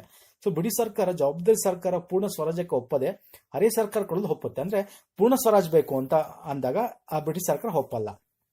ನಾವು ಅರೆ ಸರ್ಕಾರ ಕೊಡ್ತೀವಿ. ಅರೆ ಸರ್ಕಾರ ಅಂದ್ರೆ ನಮ್ಮ ಒಂದು ಅಂಡರ್ಲೆ ಡೊಮಿನಿಯನ್ ಆಗಿರ್ತಕ್ಕಂಥ, ನಿಮ್ಮ ಆಡಳಿತ ನಡೆಸ್ತಕ್ಕಂಥ ನಮ್ಮ ಒಂದು ರಾಜ್ಯ ಒಂದು ಇದರಲ್ಲೇ ಪ್ರಭುತ್ವದಲ್ಲೇ ನೀವು ಒಂದು ಆಡಳಿತ ನಡೆಸಬಹುದು ಅಂತಕ್ಕಂಥದ್ದು ಅವರ ಒಂದು ಬ್ರಿಟಿಷ್ ಸರ್ಕಾರದ ಉದ್ದೇಶ. ಸೊ ಇದ್ರ ನೆಕ್ಸ್ಟ್ ವಿಫಲ ಆಗುತ್ತೆ ಇದು ಕೂಡ. ನೆಕ್ಸ್ಟ್ ಮತೀಯ ಕೊಡುಗೆ ಮತ್ತು ಪೂರ್ಣ ಒಪ್ಪಂದ ಆಗುತ್ತೆ. ಅಂದ್ರೆ ಬ್ರಿಟಿಷ್ ಪ್ರಧಾನಿ ರ್ಯಾಮ್ ಮ್ಯಾಕ್ಡೊನಾಲ್ಡ್ ಅವರು 2 ದುಂಡು ಮೇಜಿನ ಸಭೆಯಲ್ಲಿ ಭಾರತದ ಅಲ್ಪಸಂಖ್ಯಾತರಿಗೆ ಇಟ್ಟಿದ್ದ ಬೇಡಿಕೆಗಳನ್ನು ಮನ್ನಿಸ್ತಾರೆ. ಈ ತೀರ್ಪೆ ಮತೀಯ ಕೊಡೋಗುತ್ತೆ, ಕಮ್ಯುನಲ್ ಅವಾರ್ಡ್ ಆಗುತ್ತೆ. ಅಂದ್ರೆ ಮುಸ್ಲಿಮರಿಗೆ ಸಪರೇಟ್ ವೋಟಿಂಗ್ ಸಿಸ್ಟಮ್ ಕೊಡಕ್ಕೆ ಒಪ್ಕೋತಾರೆ. ನೆಕ್ಸ್ಟ್ ಏನಾಗುತ್ತೆ, ಯಾರಿಗೆ ಅಂಬೇಡ್ಕರ್ ಅವರು ಕೇಳಿರ್ತಾರಲ್ಲ, ಹರಿಜನರಿಗೆ ಸಪರೇಟ್ ಕೊಡಬೇಕು ಅಂತ, ಅದಕ್ಕೂ ಕೂಡ ಒಪ್ಕೊಂಡಿರ್ತಾರೆ. ಸೊ ಇದನ್ನ ಮತೀಯ ಕೊಡುಗೆ ಅಂತ ಕೇಳ್ತೀವಿ, ಮತೀಯ ಕೊಡುಗೆ ಕಮ್ಯುನಲ್ ಅವಾರ್ಡ್ ಅಂತ ಹೇಳ್ತೀವಿ. ಸೊ ಇದನ್ನ ಪೂರ್ಣ ಒಪ್ಪಂದ ಅಂತ ಕರೀತಾರೆ. ಪೂರ್ಣ ಒಪ್ಪಂದದಲ್ಲಿ ಏನಾಗುತ್ತೆ ಅಂತಂದ್ರೆ, ಪೂರ್ಣ ಒಪ್ಪಂದದಲ್ಲಿ ಗಾಂಧೀಜಿ ಅದಕ್ಕೆ ಒಪ್ಕೊಳ್ಳದೆ ಉಪವಾಸ ಕೂತ್ಕೊಂತಾರೆ. ಅವಾಗ ಅಂಬೇಡ್ಕರ್ ಮನವೊಲಿಸಿ ಅವ್ರಿಗೆ ಸಪರೇಟ್ ವೋಟಿಂಗ್ ಸಿಸ್ಟಮ್ ಬೇಡ, ಅವ್ರಿಗೆ SC ಮತ್ತೆ ST ಪರಿಶಿಷ್ಟ ಜಾತಿ ಪಂಗಡಗಳಿಗೆ ಸಪರೇಟ್ ಆಗಿ ಏನ್ ಮಾಡೋಣ, ಒಂದು ST ಇರಲ್ಲ, SCಗೆ ಸಪರೇಟ್ ಆಗಿ ಏನ್ ಮಾಡೋಣ, ಒಂದಷ್ಟು ಇದನ್ನ ಅಂದ್ರೆ ಕಾನ್ಸ್ಟಿಟ್ಯೂಯನ್ಸಿಯನ್ನ ಅವ್ರಿಗೆ ರಿಸರ್ವ್ ಆಗಿ ಇಡೋಣ ಅಂತಕ್ಕಂಥ ಒಪ್ಪಂದ ಬರುತ್ತೆ. ಅದನ್ನ ಪೂರ್ಣ ಒಪ್ಪಂದ ಅಂತ ಹೇಳ್ತೀವಿ.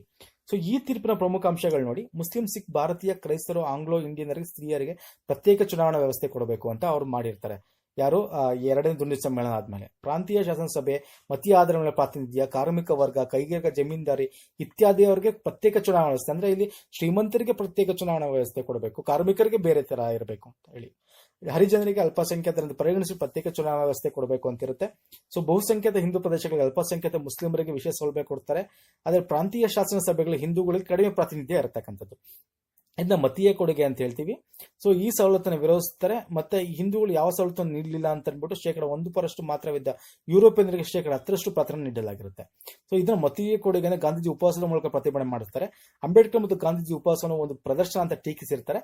ಗಾಂಧೀಜಿಯವರ ದೇಹಸ್ಥಿತಿ ಹದಗೆಡುತ್ತೆ. ಅವಾಗ 5ನೇ ದಿನಕ್ಕೆ ಒಪ್ಪಂದಕ್ಕೆ ಬರಲು ಬ್ರಿಟಿಷ್ ಸರ್ಕಾರ ನಿರ್ಧರಿಸಿರುತ್ತೆ.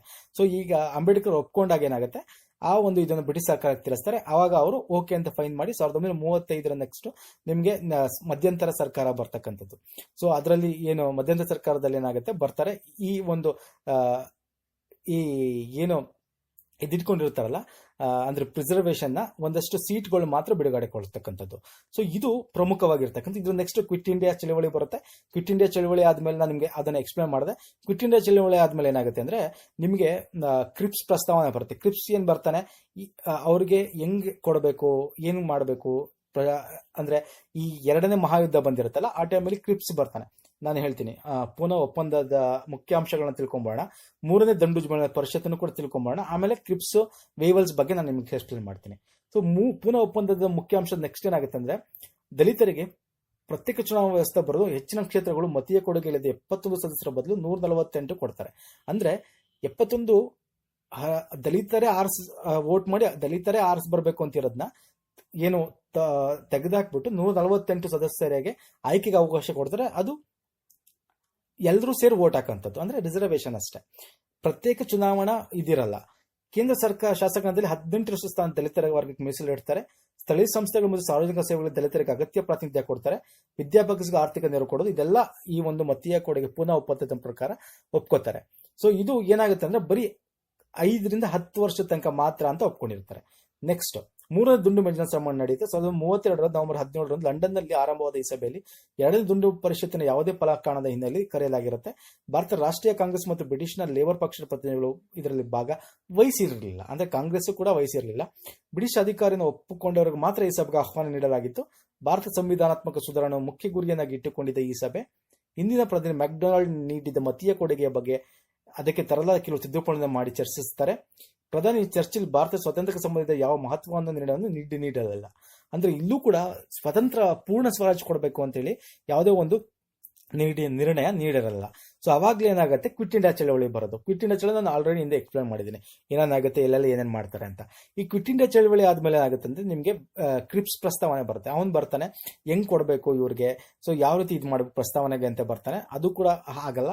ಸೊ ಆಮೇಲೆ ನಿಮಗೆ ಅದು ನೆಕ್ಸ್ಟ್ ವೇವಲ್ಸ್ ಯೋಜನೆ ಬರುತ್ತೆ, ವೇವಲ್ ಯೋಜನೆ ಬರುತ್ತೆ. ಆ ವೇವಲ್ ಯೋಜನೆ ಬಂದು ಅದು ಶಿಮ್ಲಾ ಯೋಜನೆ ಅಂತ ಕೂಡ ಕರಿತೀವಿ. ಸೊ ಅಲ್ಲೂ ಕೂಡ ಮುಸ್ಲಿಂ ಲೀಗು ಮತ್ತೆ ಕಾಂಗ್ರೆಸ್ ಮಧ್ಯೆ ಜಗಳ ಆಗುತ್ತೆ. ಅದನ್ನ ಮತೀಯ ಒಂದು ಇದಕ್ಕೆ ಒಪ್ಕೊಳ್ಳಲ್ಲ. ಅದ್ರ ನೆಕ್ಸ್ಟ್ ಕ್ಯಾಬಿನೆಟ್ ಮಿಷನ್ ಕಳಿಸ್ತಾರೆ. ಎಲ್ಲಿಂದ ಕ್ಯಾಬಿನೆಟ್ನೇ ಕಳಿಸ್ತಾರೆ, ಎಲ್ಲಿಂದ ಬ್ರಿಟಿಷ್ ಸರ್ಕಾರದಿಂದ. ಸೊ ಅದ್ರ ನೆಕ್ಸ್ಟ್ ಬರ್ತಕ್ಕಂಥದ್ದು ಮೌಂಟ್ ಬ್ಯಾಟನ್, ಅವಾಗ 1947 ಘೋಷಣೆ. ಸೊ ಇದೆಲ್ಲ ಏನಿದೆ ಅದು ನೆಕ್ಸ್ಟ್ ಮುಂದೆ ಆಗ್ತಕ್ಕಂಥದ್ದು. ಇದು ನಾವು ಗಾಂಧಿ ಯುಗದಲ್ಲಿ ಗಾಂಧಿಯ ಒಂದು ಮಹತ್ವದ ಬಗ್ಗೆ, ಅವರ ಒಂದು ಹೋರಾಟದ ಬಗ್ಗೆ ತಿಳ್ಕೊಂಡಿದ್ದೀವಿ. ಈ ನೆಕ್ಸ್ಟ್ ಏನನ್ನ ಹೇಳಿದೆ ಈಗ ವೇವಲ್ಸ್, ಕ್ರಿಪ್ಸ್ ಪ್ರಸ್ತಾವನೆ, ಅದನ್ನೆಲ್ಲ ನಾವು ನೆಕ್ಸ್ಟ್ ವಿಡಿಯೋಲಿ ಕಂಪ್ಲೀಟ್ ಆಗಿ ಸ್ವತಂತ್ರ 1947 ತನಕ ಏನು ಸ್ವತಂತ್ರ ಬಂತು ಅದನ್ನ ಕವರ್ ಮಾಡೋಣ ಅಂತ ಹೇಳ್ತಾ ನಾನು ಈ ವಿಡಿಯೋ ಮುಗಿಸ್ತಾನೆ ಸ್ನೇಹಿತರೆ. ಸೊ ಇಷ್ಟ ಆಗಿರೋ ಲೈಕ್ ಮಾಡಿ, ಸಬ್ಸ್ಕ್ರೈಬ್ ಮಾಡಿ ಅಂತ ಹೇಳ್ತಾ ಮುಗಿಸ್ತಾ ಇದ್ದೀನಿ. ನೆಕ್ಸ್ಟ್ ವಿಡಿಯೋದಲ್ಲಿ ಸಿಗ್ತೀನಿ. ಧನ್ಯವಾದಗಳು.